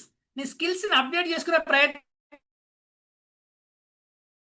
చేస్తూ ఉంటే పడుతూ ఉంటుంది. కానీ పనిలో చాలా ముఖ్యమైన విషయం ఏంటి అంటే చాలా మంది ఏం చెప్తారంటే నాకు అర్థం కాని విషయం అంటే ఇగో ఆఫీస్కి బయలుదేరిన తర్వాత ఏం చేస్తారంటే ఆఫీస్కి ఏరుకోగానే ఫోన్ చేస్తారు. ఎవరికి ఫోన్ చేస్తారు తెలుసుగా? ఎవరికి చేస్తారు సార్? వేరేటోళ్ళకి ఏరు సార్, ఇంటికే చేస్తారు అనుకో. మళ్ళీ మీరు వేరేటోళ్ళకి చేస్తారా అంటే సార్ ఒక్క ఫోన్ చేయడానికే కష్టం అవుతుంది, ఇంకొక ఫోన్ మెయింటైన్ చేయాలంటే చాలా డేంజర్ ఈ పరిస్థితులలో. అట్లా ఏ గురి రెండో సిమ్ ఉన్నా కానీ 5 వేలు వెళ్ళిపోతుంది, ట్రాష్ అయిపోతుంది, ట్రేస్ అయిపోతుంది. సార్ ఇంటికే ఫోన్ చేస్తాడు. ఇంటికి ఫోన్ చేసి ఏం చేస్తాడంటే ఇగో నేను చేరుకున్నా అని చెప్తాడు. చేరుకున్నా అంటే ఇగో ఆమె ఏమంటుంది అంటే పోయి ఇగో నువ్వు ఓమని చూసి నవ్వలే. అరే నవ్వినా మరి చూసి నవ్వినా నువ్వు నవ్వలేవు, రాత్రి నువ్వు నాతో గొడవ అదే మనసులో పెట్టుకొని నవ్వుకుంటా వినవు అని అనగానే మొదలు స్టార్ట్. లేదమ్మా నేను చూసి నవ్వినా అని అంటే నాకు అర్థం కాని విషయం ఏంటంటే నువ్వు ఆఫీస్కి పోగానే ఆఫీస్కి పోయి పని చేయడానికి పోయినావు, ఆవిడకి ఫోన్ చేయడానికి పోయినావు, ఆయనకు ఫోన్ చేయడానికి పోయినావు. అంటే నువ్వు ఆఫీస్కి పోయి ఏం చేయాలి? పని చేయాలి. పనికి పోయినప్పుడు పని చేయాలని ఫోన్ చేస్తే ఆటోమేటిక్గా నవ్వలే అంటే ఎడితే అంటే మొదలు పెడితే కథ స్టార్ట్ అయిపోయాం మళ్ళీ. అంటే నాకు అర్థం కాని విషయం ఏంటంటే మనం ఏం చేయడానికి వెళ్తున్నాం, ఏం చేస్తున్నాం ఒక్కసారి మనం ప్రశ్నించుకునే ప్రయత్నం చేయండి. అప్పుడప్పుడు సడన్ గా మీనా గారు ఫోన్ వస్తుంది. ఒకటి ఏం ఫోన్ వస్తుంది అంటే సడన్ గా ఫోన్ వచ్చి ఏం ఫోన్ వస్తుంది అంటే ఏమండి గ్యాస్ అయిపోయింది అని అంటుంది. ఏమండి గ్యాస్ అయిపోయింది అని అంటే సర్రన కోపం వచ్చి నేనేమన్నా గ్యాస్ మధ్యలో ఎత్తుకొచ్చాడు నాకు ఫోన్ చేస్తే గ్యాస్ వస్తుందా, గ్యాస్ బుక్ చేసుకోవడానికి ఫోన్ చేయాలని కోపం వస్తుంది. కానీ మనం ఏం చేయలేం కదా. అప్పుడు ఏం చేయాలి? అవునా గ్యాస్ అయిపోయిందా, గ్యాస్ అయిపోతే నేనేం చేయాలి అని కోపంగా కూడా మెల్లగా చెప్పాలి. అంటే నాకు అర్థం కాని విషయం ఏంటి అని అంటే ఇప్పుడు మనం వెళ్ళినది ఏంటి, చేస్తున్నది ఏంటి? వంకాయల కోసం వెళ్ళినప్పుడు వంకాయలు చూస్తూ ఉండాలి. కానీ పక్కపండి ముదిరిపోయిన బెండకాయలు ఉంటే బెండకాయలు మొత్తం ముదిరిపోయినాయనంటే నువ్వు వేయింది వంకాయల కోసం, బెండకాయలు ఎట్లుంటే నీకెందుకు? నువ్వు బెండకాయలు కొనడానికి పోయినవా? నువ్వు కొనలేదు కదా. నీకు కావాల్సిన వంకాయలు అన్నప్పుడు వంకాయల గురించి ఆలోచించు. వంకాయలు లేతగా ఉంటే తీసుకునే ప్రయత్నం చేయగానే ముదిరిపోయిన బెండకాయల గురించి ఆలోచిస్తూ జీవితాన్ని వృధా చేసుకునే ప్రయత్నం చేయకు. పనిలోకి వెళ్ళినప్పుడు పని గురించి ఆలోచించు. ప్రయత్నం చేస్తూ ఉండాలి. పనిలో పని గురించి ప్రయత్నం చేయాలి. పని విషయాలను ఇంటికి తీసుకురాకూడదు, ఇంటికాడ విషయాలను పనిలోకి తీసుకెళ్ళకూడదు. ఎప్పుడైతే ఇలా ఉంటావో నువ్వు హ్యాపీగా ఉండడానికి ఆస్కారం ఏర్పడుతూ ఉంటుంది. మరీ ముఖ్యంగా గుర్తుపెట్టుకునే ప్రయత్నం చేయి. పనిలో కొత్త కొత్త విషయాలు వస్తూ ఉన్నప్పుడు ఆ కొత్త కొత్త విషయాలను అప్డేట్గా నువ్వు నేర్చుకునే ప్రయత్నం చేస్తూ ఉండాలి. ఈ రోజు చూడండి సాఫ్ట్వేర్ ఎంత డెవలప్ అయిపోయిందో, అన్నింటిలో చాట్ జీపీటీ వాడుతున్నారు, ఏఐ వాడుతూ ఉన్నారు, అవునా? వీటన్నిటి మనం నేర్చుకునే క్రమంలో చాలా హ్యాపీగా ఉండదు కదా సార్. మా టీచర్ గారు ఉన్నారు రాజబాబు సార్, నిజంగా సార్ చూడండి చిన్నప్పుడు మన టీచింగ్ స్టైల్ ఏ విధంగా ఉండే, ఇప్పుడు ఎలా మారిపోయింది. డిజిటల్ స్క్రీన్స్ వచ్చేసాయి, స్కానర్స్ వచ్చేసాయి, అన్ని మారిపోతున్నాయి, వీడియోలో వచ్చేస్తున్నాయి. సార్ నిజంగా చాలా ఇన్నోవేటివ్గా టీచర్ టీచింగ్స్ ఎలా ఉంటున్నాయి అంటే, ఫేస్బుక్లో చూసినా యూట్యూబ్లో చూసినా కానీ వాళ్ళందరూ రికార్డ్ చేస్తున్నారు, వీడియోస్ రికార్డ్ చేసి అందులో పంపించేస్తున్నారు. అంటే చూడండి ఎంత అంటే క్రియేటివ్ థాట్స్ ఎలా వస్తున్నాయి అంటే, నేను టీచర్స్ కోసమే కాదు ప్రతి ఒక్కరు ఏం చేస్తున్నా కానీ కొంచెం ఆ పనిలో మనకు అంటే మన పాయింట్ ఏంటి అని అంటే, వాళ్ళు చేసే పని నచ్చదు, నాకు అర్థం కాదు. చేసే పని నచ్చదు. ఈరోజు మనం కూర్చున్న సోఫా పని వల్ల వచ్చిన పైసలే, మనం వింటున్న క్లాసు పని వల్ల వచ్చిన పైసలే, అవునా కాదా? ఇవన్నీ మనం చేసే పని వల్ల వచ్చి మరి చేసే పని నచ్చదు వాస్తవానికి. కానీ చేసే పనిని ఇష్టపడే ప్రయత్నం చేయండి. పనిని ఇష్టపడే ప్రయత్నం చేయండి. ఎప్పుడైతే నువ్వు చేస్తున్న ఏ పనైనా సరే ఆ పనిని ఇష్టపడగలిగితే మనం హ్యాపీగా ఉండడానికి ఆస్కారం ఏర్పడుతూ ఉంటుంది. కాబట్టి ఏ పని చేస్తున్నా ఆ పనిని ఇష్టపడే ప్రయత్నం చేయండి. తర్వాత చివరిగా ఇంకోటి ఏంటి అని అంటే, అంటే ఊహించుకున్న భయాలు అని అంటారు. ఊహించుకున్న భయాలు ఒత్తిడి రావడానికి ఒక ముఖ్యమైన కారణం ఏంటి? ఊహించుకున్న, అన్నింటికి ఊహించుకుంటూ ఉంటారు వాస్తవానికి. ఎట్లా ఊహించుకుంటారు అని అంటే, ఎక్కడో కరోనా వచ్చింది, చైనాలో వచ్చింది, భారతదేశంలో వస్తుందా? రాదు కదా. సరే భారతదేశంలో వచ్చింది, ఆంధ్రప్రదేశ్లో వచ్చిందా? రాలే కదా. తెలంగాణలో వచ్చింది, రాలే కదా. సరే తెలంగాణలో వచ్చింది, మన జిల్లాలో వచ్చిందా? రాలే కదా. జిల్లాలో వచ్చింది, మన ఇంట్లో వచ్చిందా? రాలే కదా. ఒకవేళ మన ఇంట్లో వచ్చినా మనకు వచ్చిందా? రాలే కదా. మనకి ఎందుకు రాదయ్యా బాబు? మనకు రాదు, మాస్క్ పెట్టుకున్నాం, శానిటైజర్ పెట్టుకున్నాం, మనకి ఎందుకు వస్తుంది కరోనా? రాదు కదా. కానీ కరోనా టైంలో కరోనా వచ్చిన వాళ్ళకన్నా వస్తుందని భయంతో చచ్చిపోయిన వాళ్ళు ఎక్కువ మంది ఉన్నారు, అవునా కదా. ఊహించుకున్న భయాలు అంటారు దాన్ని, ఏమంటారు? ఊహించుకున్న భయాలు అంటారు. చాలా మందికి హార్ట్ అటాక్ వస్తుంది, నాకు కూడా హార్ట్ అటాక్ వస్తుందేమో. మంచోళ్ళకి వస్తుంది హార్ట్ అటాక్, నీకెందుకు వస్తుంది నాకు అర్థం కాదు. అబ్బా సార్ అదేంటి సార్, మంచోళ్ళకి వస్తుంది హార్ట్ అటాక్, నీకెందుకు వస్తుంది అంటే, మంచోని కాదా అంటే, నీకు తెలియాలి, నాకెందుకు తెలుసు? ఆయన మంచోడు కాబట్టి నాకు హార్ట్ అటాక్ వచ్చింది, నువ్వు మంచోనివో కాదా నీకు తెలియాలి. ఇప్పుడు నువ్వు మంచోని కాదన్నప్పుడు నీకు ఎందుకు వస్తుంది హార్ట్ అటాక్? ఎవరికో షుగర్ వచ్చింది, నాకు షుగర్ వస్తుందేమో. అరే ఆయన శరీరం వేరు, ఉండే ప్రదేశం వేరు, ఆయన చేసే పని వేరు, ఆయనకు షుగర్ వచ్చింది. నువ్వు తినే తిండి వేరు, నువ్వు ఉండే ప్రదేశం వేరు, నువ్వు చేసే పని వేరు, నీకెందుకు షుగర్ వస్తుంది? అర్థమవుతుందా? అర్థమవుతుందా అంటే, మనం ఏం చేస్తూ ఉంటాం, ప్రతి ఒక్క దానికి ఊహించుకుంటూ ఉంటాం. ఎప్పుడైనా సరే దేని గురించి అయినా ఎక్కువగా చాలా చాలా చాలా చాలా స్ట్రెస్కు లోను కావడానికి ఆస్కారం ఏర్పడుతూ ఉంటుంది. కాబట్టి దేని గురించి ఎక్కువగా ఊహించుకోకుండా ఉండే ప్రయత్నం చేయండి. అప్పుడు హ్యాపీగా ఉండడానికి. నాకు యాక్సిడెంట్ అయితే నాకు యాక్సిడెంట్ అంటే, కారు ఉంది, కారులో వేయండి యాక్సిడెంట్ అవుతుంది. నీ కారే లేదు, నీకు ఎందుకు యాక్సిడెంట్ అని అంటే, నాకు అర్థం కాని పాయింట్ ఏంటంటే, ఇక్కడ లాజిక్ ఉండకపోయి అన్నిటికీ టెన్షన్ పడుతూ ఉంటాం, అన్నిటికీ టెన్షన్ పడుతూ కూడా ఆదుర్ద పడుతూ ఉంటాం, అంత గందరగోళం గందరగోళం అయిపోతూ ఉంటాం వాస్తవానికి. కానీ అలా కాకుండా ప్రశాంతంగా ఉండే ప్రయత్నం చేయాలి. ఎప్పుడైతే మనం ప్రశాంతంగా ఉంటూ ఉంటామో మన జీవనం ప్రశాంతంగా ఉండడానికి ఆస్కారం ఏర్పడుతూ ఉంటుంది. అసలు మన జీవితం అనేది ప్రశాంతంగా ఉండడం కోసం మనమే అన్ని తీసుకొచ్చుకొని ఇక్కడ పెట్టేసుకొని అన్నిటికీ ఇబ్బంది పడే ప్రయత్నం చేస్తూ ఉన్నాం కదా. కాబట్టి ఇలా కొంచెం చేంజ్గా ఆలోచించే ప్రయత్నం చేయండి, అద్భుతంగా ముందుకెళ్ళే ఆస్కారం ఏర్పడుతూ ఉంటుంది. నిజంగా చాలా సందర్భంలో మహిళలకు చాలా ఒత్తిడి ఉందండి వాస్తవానికి. మహిళలకు చాలా ఒత్తిడిలో ఉన్నారు. నిజంగా మహిళలు ఒత్తిడి తగ్గితేనే కదా కొంచెం, గృహమే కదా గుడి, గృహమే కదా స్వర్గసీమ అని అంటూ ఉంటారు కదా. ఈ కొన్ని విషయాలు చెప్పే ప్రయత్నం చేస్తాను. ఈ భర్తలకు మాత్రమే సార్, భర్తలకు మాత్రమే సార్, మాకు లేవా సార్ అని చాలా మంది అనుకుంటూ ఉంటారు. అదేం కాదు, కొన్ని పాయింట్లు నాకు అర్థం కాని విషయం ఏంటంటే, ఇంటికాడ సింక్ నిండా బోళ్ళు ఉండి ఆవిడ ఇంటికాడ లేకపోతే బోళ్ళు తోమాలంటే ఎవరైనా భర్తలు రెడీగా ఉంటారా తోమడానికి అని అంటే, నేను ఆఫీస్లో ఆఫీసర్ని, నా కింద ప్యూన్ ఉంటాడు, నేను అది ఉంటాడు, నేను ఇది ఉంటాడు అని చెప్తాడు కదా. బోళ్ళు తోమడానికి ఎవరైనా సిద్ధంగా ఉంటారు అసలు ఇంటికాడ ఉన్న వాళ్ళు? ఎవ్వరన్నా కనీసం నిజంగా చెప్పండి ఒకసారి. నిజంగా చూడండి, నిజంగా మీరు ఒకసారి గిన్నెలు క్లీన్ చేసే ప్రయత్నం చేస్తూ ఉంటే, బోళ్ళు తోమితే ఇంట్లో ఇల్లాలు శ్రమని తీసేయడంతో పాటుగా బుర్రలోని ఒత్తిడి కూడా పోతుందట వస్తాను. బుర్రలోని ఒత్తిడి కూడా పోతుందట. సరే ఇది నేను చెప్తున్న మాట కాదు, ఈ రోజు ఈనాడు పేపర్లో చదివిన, నాకు భలే అనిపించింది అసలు. ఈనాడు పేపర్లో మీ దగ్గర వెళ్ళగానే ఉంటే చదివే ప్రయత్నం చేయండి, ఈనాడు పేపర్ ఉన్న వాళ్ళు. నిజంగా అట్లా అట్లా కూడా ఉంటుందా అని అంటే, నాకు ఆ చదివి మొత్తం చదివిన తర్వాత అర్థమైంది ఏంటి అని అంటే, అప్పుడు ఏమర్థమైందంటే, ఒక పని చేస్తున్నప్పుడు దాని మీద ఫోకస్ చేస్తాం కాబట్టి ఆ ఫోకస్ చేస్తున్న క్రమంలో ఏమైపోతుంది అని అంటే, మనం మీద అన్ని చెత్త విషయాలని మర్చిపోవడానికి ఆస్కారం ఏర్పడుతుందేమో అనే పాయింట్ నాకు అర్థమైంది బాగా.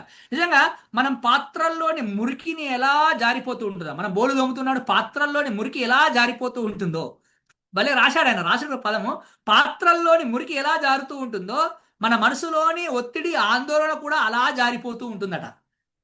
అరే ఇది భలే ఉంది కదా, పాత్రలోని మురికి జారిపోయినట్టు మనసులోని ఆందోళన కూడా జారిపోతూ ఉంటుందట బోలు తోవడం ద్వారా. అంటే నిజంగా ఇట్లా కూడా జరుగుతుందా అని అనిపించింది వాస్తవానికి. అంటే నిజంగా పాయింట్ అది. అంటే కొన్ని విషయాలు చెప్పే ప్రయత్నం చేస్తాను. ఏంటి అని అంటే, ఎప్పుడైనా సరే ఇతరుల ముందు ఆమెను గౌరవిస్తూ మాట్లాడే ప్రయత్నం చేయండి. ఇది ఇద్దరికి వర్తిస్తుంది అనుకోండి. నేను ఎందుకంటే భర్తల కోసం అని ఎందుకు చెప్పిన అంటే, వాళ్ళు ఆనందంగా ఫీల్ అవుతారని చెప్పిన అంతే. అంటే సరే అప్పుడప్పుడు ఆమె ఇట్లా మాట చెప్తారని ఆనందంగా ఉంచాలి అబ్బా అని. అయితే అంటే ఇతరుల ముందు ఎప్పుడు కూడా ఆమెను కించపరిచి మాట్లాడకండి, గౌరవిస్తూ మాట్లాడే ప్రయత్నం చేయండి. తర్వాత ఎప్పుడైనా సరే ఆవిడ ఏమైనా సమస్యలు చెప్తూ ఉంటే వినకున్నా మంచిదే కానీ విన్నట్టు నటించండి. మీరు విన్నట్టు తెలుస్తుంది వాళ్ళ సమస్యలన్నీ తీరిపోయినట్టే. నువ్వు సమస్య చెప్తున్నావు, టీవీ చూసుకుంటున్నావు, ఫోన్ చూసుకుంటున్నావు, ఫోన్లో రీల్స్ చూసుకుంటున్నావు, రీల్స్లో సునీల్ కుమార్ స్మార్ట్గా ఉంటాడు, సునీల్ కుమార్ గాజులాన్ని చూసుకుంటున్నావు ఉండకండి. సమస్య చెప్తున్నప్పుడు చెప్పే సమస్య వినే ప్రయత్నం చేయండి, పక్కన పేపర్ చదువుతూ ఉండకండి. ఓకేనా? తప్పనిసరి పరిస్థితుల్లో అప్పుడప్పుడు టీవీ చూస్తూ ఉంటారు, టీవీ చూస్తున్నప్పుడు ఛానల్ మార్చకండి. ఇప్పుడు టీవీ చూస్తే ఛానల్ మార్చడు కాదు కానీ ఎప్పుడైనా వాళ్ళు ఫోన్ చూస్తూ ఉంటారు, ఇంట్లో ఫోన్ చూస్తూ ఉంటారు. ఫోన్ చూస్తున్నప్పుడు ఏం ఫోన్ చూస్తావు ఇట్రా అనకండి. ఇట్రా అన్నాం అనుకో కాఫీలో ఉప్పు ఎక్కువ అవుతుంది. అదేం సార్ కాఫీలో ఉప్పు ఎక్కువ అవుతుంది అంటే, సార్ మరి నువ్వు ఫోన్ చేసేటప్పుడు రమ్మన్నావు అనుకో కాఫీలో టీ వేయాల్సింది పోయి ఉప్పేస్తుంది, పక్క పక్కనే ఉంటాయి డబ్బాలు. మరి వాళ్ళని కన్ఫ్యూజ్ చేసినావు అనుకో ఆటోమేటిక్గా కన్ఫ్యూజ్ అయిపోయి ఏది కలుపుతారో తెలియదు. ఏది కలుపుతారో తెలియదు అంటే మరి బాగా జాగ్రత్తగా ఉండండి. అవి రెండు కలిపితే ఏం కాదు. ఈ మధ్యలో మరి చాలా కలుపుతున్నారు మళ్ళీ. అంటే అవి ఇంట్లో దొరకాయి అనుకోండి, మన ఇంటికాడ అసలే ఉండే అనుకోండి, అది వేరే విషయం అనుకోండి. ఎప్పుడైనా సరే అలసిపోయి ఇంట్లో ఉన్నానంటే ఒక మాట అనండి. ఏమండి ఈరోజు నేను అలసిపోయాను, నాకు ఇది ఇబ్బందిగా ఉంది అని అంటే ఒక్కటే మాట చెప్పండి. ఏ రాజ్య అనకుండా రాజ్యం నువ్వు కూర్చో ఈరోజు నేను వంట చేస్తానండి. రాజ్యం నువ్వు కూర్చో ఈరోజు నేను వంట చేస్తాను. రాజ్యం అంటే అట్లా పేరు ఉటికిన వాడాను, మీ పేరు మీరు వాడుకోండి. రాజ్యం నువ్వు కూర్చో నేను వంట చేస్తానండి. ఏ లేదండి లేదండి లేదు నేనే వెళ్ళి వంట చేస్తానని ఎంత కష్టమైనా సరే ఆమెనే వెళ్ళి వంట చేస్తుంది. ఎందుకు అని అంటే నువ్వు ఒక్కరోజు కిచెన్లోకి వెళ్ళి వంట చేస్తే మళ్ళీ నెల రోజులు పడుతుంది అలా చదువుకోవాలంటే అవి. కాబట్టి ఈ బాధ అంత ఎందుకు, నాకు అవసరం లేదని చెప్పేసి ఎంత కష్టమైనా సరే ఒక మాట అనండి అంతే. ఈరోజు ఓపిక లేదు అని అంటే కూర్చో రాజ్యం నేను చేస్తానండి అంతే. కానీ చాలా సందర్భాల్లో బాగా గుర్తుపెట్టుకోండి, పుట్టినరోజు మాత్రం స్పెషల్గా గుర్తుపెట్టుకొని గ్రీట్ చేసే ప్రయత్నం చేయండి. ఓకేనా? మళ్ళీ ఇంకో విషయం ఏంటంటే, మీరిద్దరు ఒకవేళ మాట్లాడుకోరు నాకు తెలుసు. ఎందుకు మాట్లాడుకోం సార్ అని అంటే, ఏడా టైం ఉంది నీకు, నీకు ఏ టైం ఉంది మాట్లాడుతాను అసలు ఇంటికాడ వాళ్ళతో మాట్లాడుతాను మాట్లాడుకోరు. ఎప్పుడైనా సరే ఇద్దరు మాట్లాడుకుంటున్నప్పుడు ప్రశాంతంగా మాట్లాడుకున్నప్పుడు ప్రధానమంత్రి ఫోన్ చేసినా లేపకండి ప్లీజ్. మరి ముఖ్యమైన విషయం మాట్లాడుతున్నప్పుడు ముఖ్యమంత్రి ఫోన్ చేసినా లేపకండి ప్లీజ్. నేను ఎందుకు ఈ పదాలు వాడుతున్నానంటే, మీరిద్దరు మాట్లాడుకున్నప్పుడు ప్రధానమంత్రి కన్నా ముఖ్యమైన ఎవరు నీకు ఫోన్ చేయడు, ముఖ్యమంత్రి కన్నా ముఖ్యమైన ఎవరు ఫోన్ చేయరు. సరే ప్రధానమంత్రి ఏడు ముఖ్యమంత్రి ఏడు వాళ్ళే ముఖ్యమైన ఉన్నప్పుడు ఇక నీకు అంతకన్నా ముఖ్యమైన వాళ్ళు ఎవరు ఉంటారు? మీ ఆవిడనే ముఖ్యం, మీ ఆయననే ముఖ్యం. కాబట్టి ఏం చేయండి, వాళ్ళతో మాట్లాడే ప్రయత్నం చేయండి. సునీల్ సార్ ఫోన్ చేస్తాడు ఏమనుకుంటాడు అంటే ఏం అనుకోడు. సునీల్ సార్ మస్తు కారణాలు చెప్పొచ్చు. సార్ ఫోన్ బాత్రూంలో ఉంది నేను బయట ఉన్నా, చిచి అట్లా కాదు కదా, రివర్స్ చెప్పినా కదా. అంటే అంటే మనం ఏం పోయింది సెట్ 100 కారణాలు చెప్తాం కదా భయ్ మనం. ఇప్పుడు ఫోన్ లిఫ్ట్ చేయలే, ఫోన్ లిఫ్ట్ చేయనప్పుడు ఏం చెప్తాం? సార్ ఫోన్ ఛార్జింగ్ పెట్టినా, నేను ఛార్జింగ్ పెట్టుకున్నానా, అదేమంటారు కదా సార్, నేను ఛార్జింగ్ పెట్టుకున్నాను ఏం సార్. అరే సార్ సాయంత్రం అయితే ఛార్జింగ్ కదా సార్ పెట్టేది, ఎవరికి సార్ ఫోన్కా మనకా అంటే, ఏదో నాకు తెలియదు సార్ ఇదంతా మీరు ఇంపాక్ట్లోకి వచ్చిన తర్వాత ఛార్జింగ్లో పెట్టుడు బంద్ అయింది సార్, ఈ ఛార్జింగ్ ఎక్కువ అవుతుంది మళ్ళీ ఆ ఛార్జింగ్ ఇక్కడ పెట్టమంటారు సార్, టైమే లేదంటారు మీరు, నాకు అర్థమవుతుంది. కానీ అంటే ఎన్నో 100 కారణాలు చెప్తూ ఉంటాం కదా. మరి ఇద్దరు మాట్లాడుకుంటున్నప్పుడు ప్రశాంతంగా మాట్లాడే ప్రయత్నం చేయండి. ఫోన్ వస్తుంది ఆగు అనకండి, అస్సలే అనకండి. ఆవిడతో మాట్లాడుతున్నప్పుడు అస్సలే అనకండి వాస్తవానికి. ఓకేనా? ఒకవేళ రాత్రి ఆలస్యంగా ఇంటికి వచ్చే ఉంటే ముందే ఫోన్ చేసి చెప్పండి, రాజ్యం నేను రావడం లేట్ అవుతుంది అని. నాకు ఫోన్ చేసడానికి టైం ఉండదు అంటారు. నాకు అర్థం కాదు, నీ మస్తు టైం ఉంటుంది, నువ్వు ఎవరెవరికి ఫోన్ చేస్తావు, ఎవరెవరికి మెసేజ్ చేస్తావు, ఎన్నెల్ల మెసేజ్ చేస్తావు నీకు తెలుసు వాస్తవానికి, ఎవరికి కనబడకుండా. ఇంటికి ఫోన్ చేయడానికి టైం ఉండదా నీకు?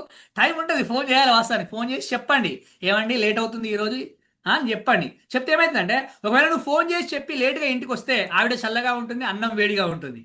ఒకవేళ నువ్వు ఫోన్ చేయకుండా ఇట్లా ఇంటికి లేటుగా వస్తే అన్నం చల్లగా ఉంటుంది, ఆవిడ వేడిగా ఉంటుంది. అవసరం మీది మనకు అవసరం లేదు కదా. ఒక చిన్న ఫోన్ చేయండి, ఒకటే ఫోన్, హలో నేను లేట్ అవుతుంది టక్కన పెట్టేయండి. అబ్బో మా ఆయన ఎంత మంచోడో, లేట్ అవుతుందని ఫోన్ చేసి చెప్పి నాకు, అబ్బా మా ఆయనకి ఎంత బిజీ ఉందో.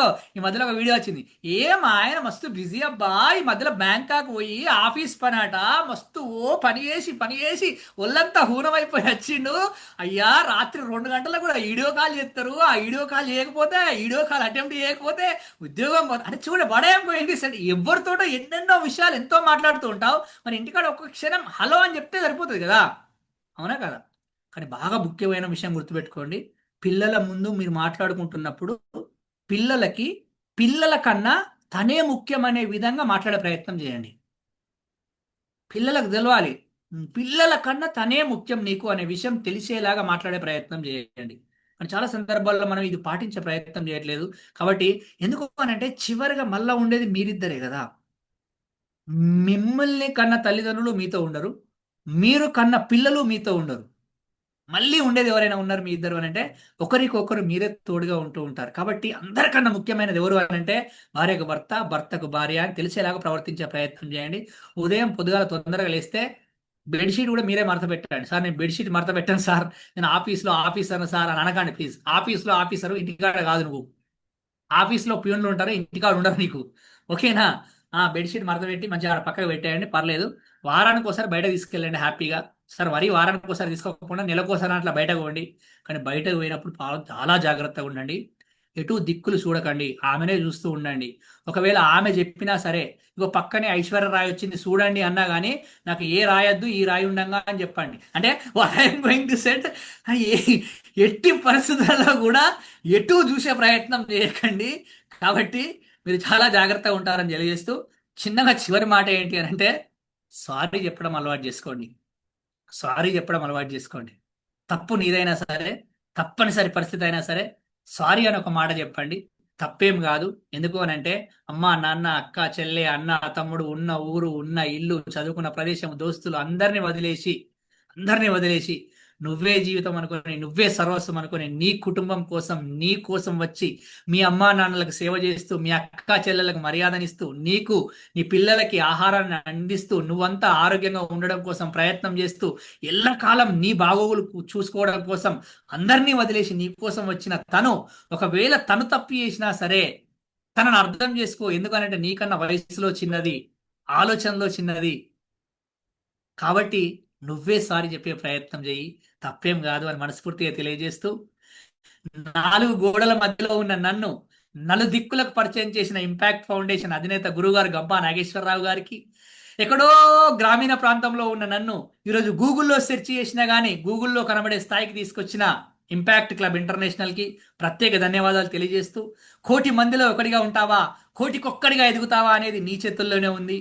సమాజంలో కేవలం పాత్రధారుడిగా ఉంటావా, సూత్రధారుడి ఉంటావా అని కూడా నీ చేతుల్లోనే ఉంది. మందలో ఒకడిగా ఉంటావా, వందలో ఒకడిగా ఉంటావా, వందకొక్కడిగా ఎదుగుతావా అనేది కూడా నీ చేతుల్లోనే ఉంది. ఒత్తిడిలో ఉండి అక్కడే ఆగిపోతూ ఉంటావా, ఆ ఒత్తిడిలో నుంచి బయటకొచ్చి ఆనందంగా ఉంటూ అందరినీ ఆనందంగా ఉంచుతూ ముందుకు వెళ్తావా లేదా అనే విషయం కూడా నీ చేతుల్లోనే ఉంది అని మనస్ఫూర్తిగా తెలియజేస్తూ, ఇంత మంచి అవకాశాన్ని ఇచ్చిన లక్ష్మణ్ వాడేకర్ గారికి, అదేవిధంగా ఇంతసేపు ఓపికగా నేను చెప్పిన మాటలు విన్న మీ అందరికీ ప్రత్యేక ధన్యవాదాలు తెలియజేస్తూ సైనింగ్ అప్, నేను మీ సునీల్ కుమార్ గాజుల. థ్యాంక్ యూ అనండాల్. సార్ 9:30 క్లోజ్ చేయమన్నాడు, నేను 9:28కే క్లోజ్ చేసిన. థ్యాంక్ యూ అండి. Thank you all of you. Oh to the host.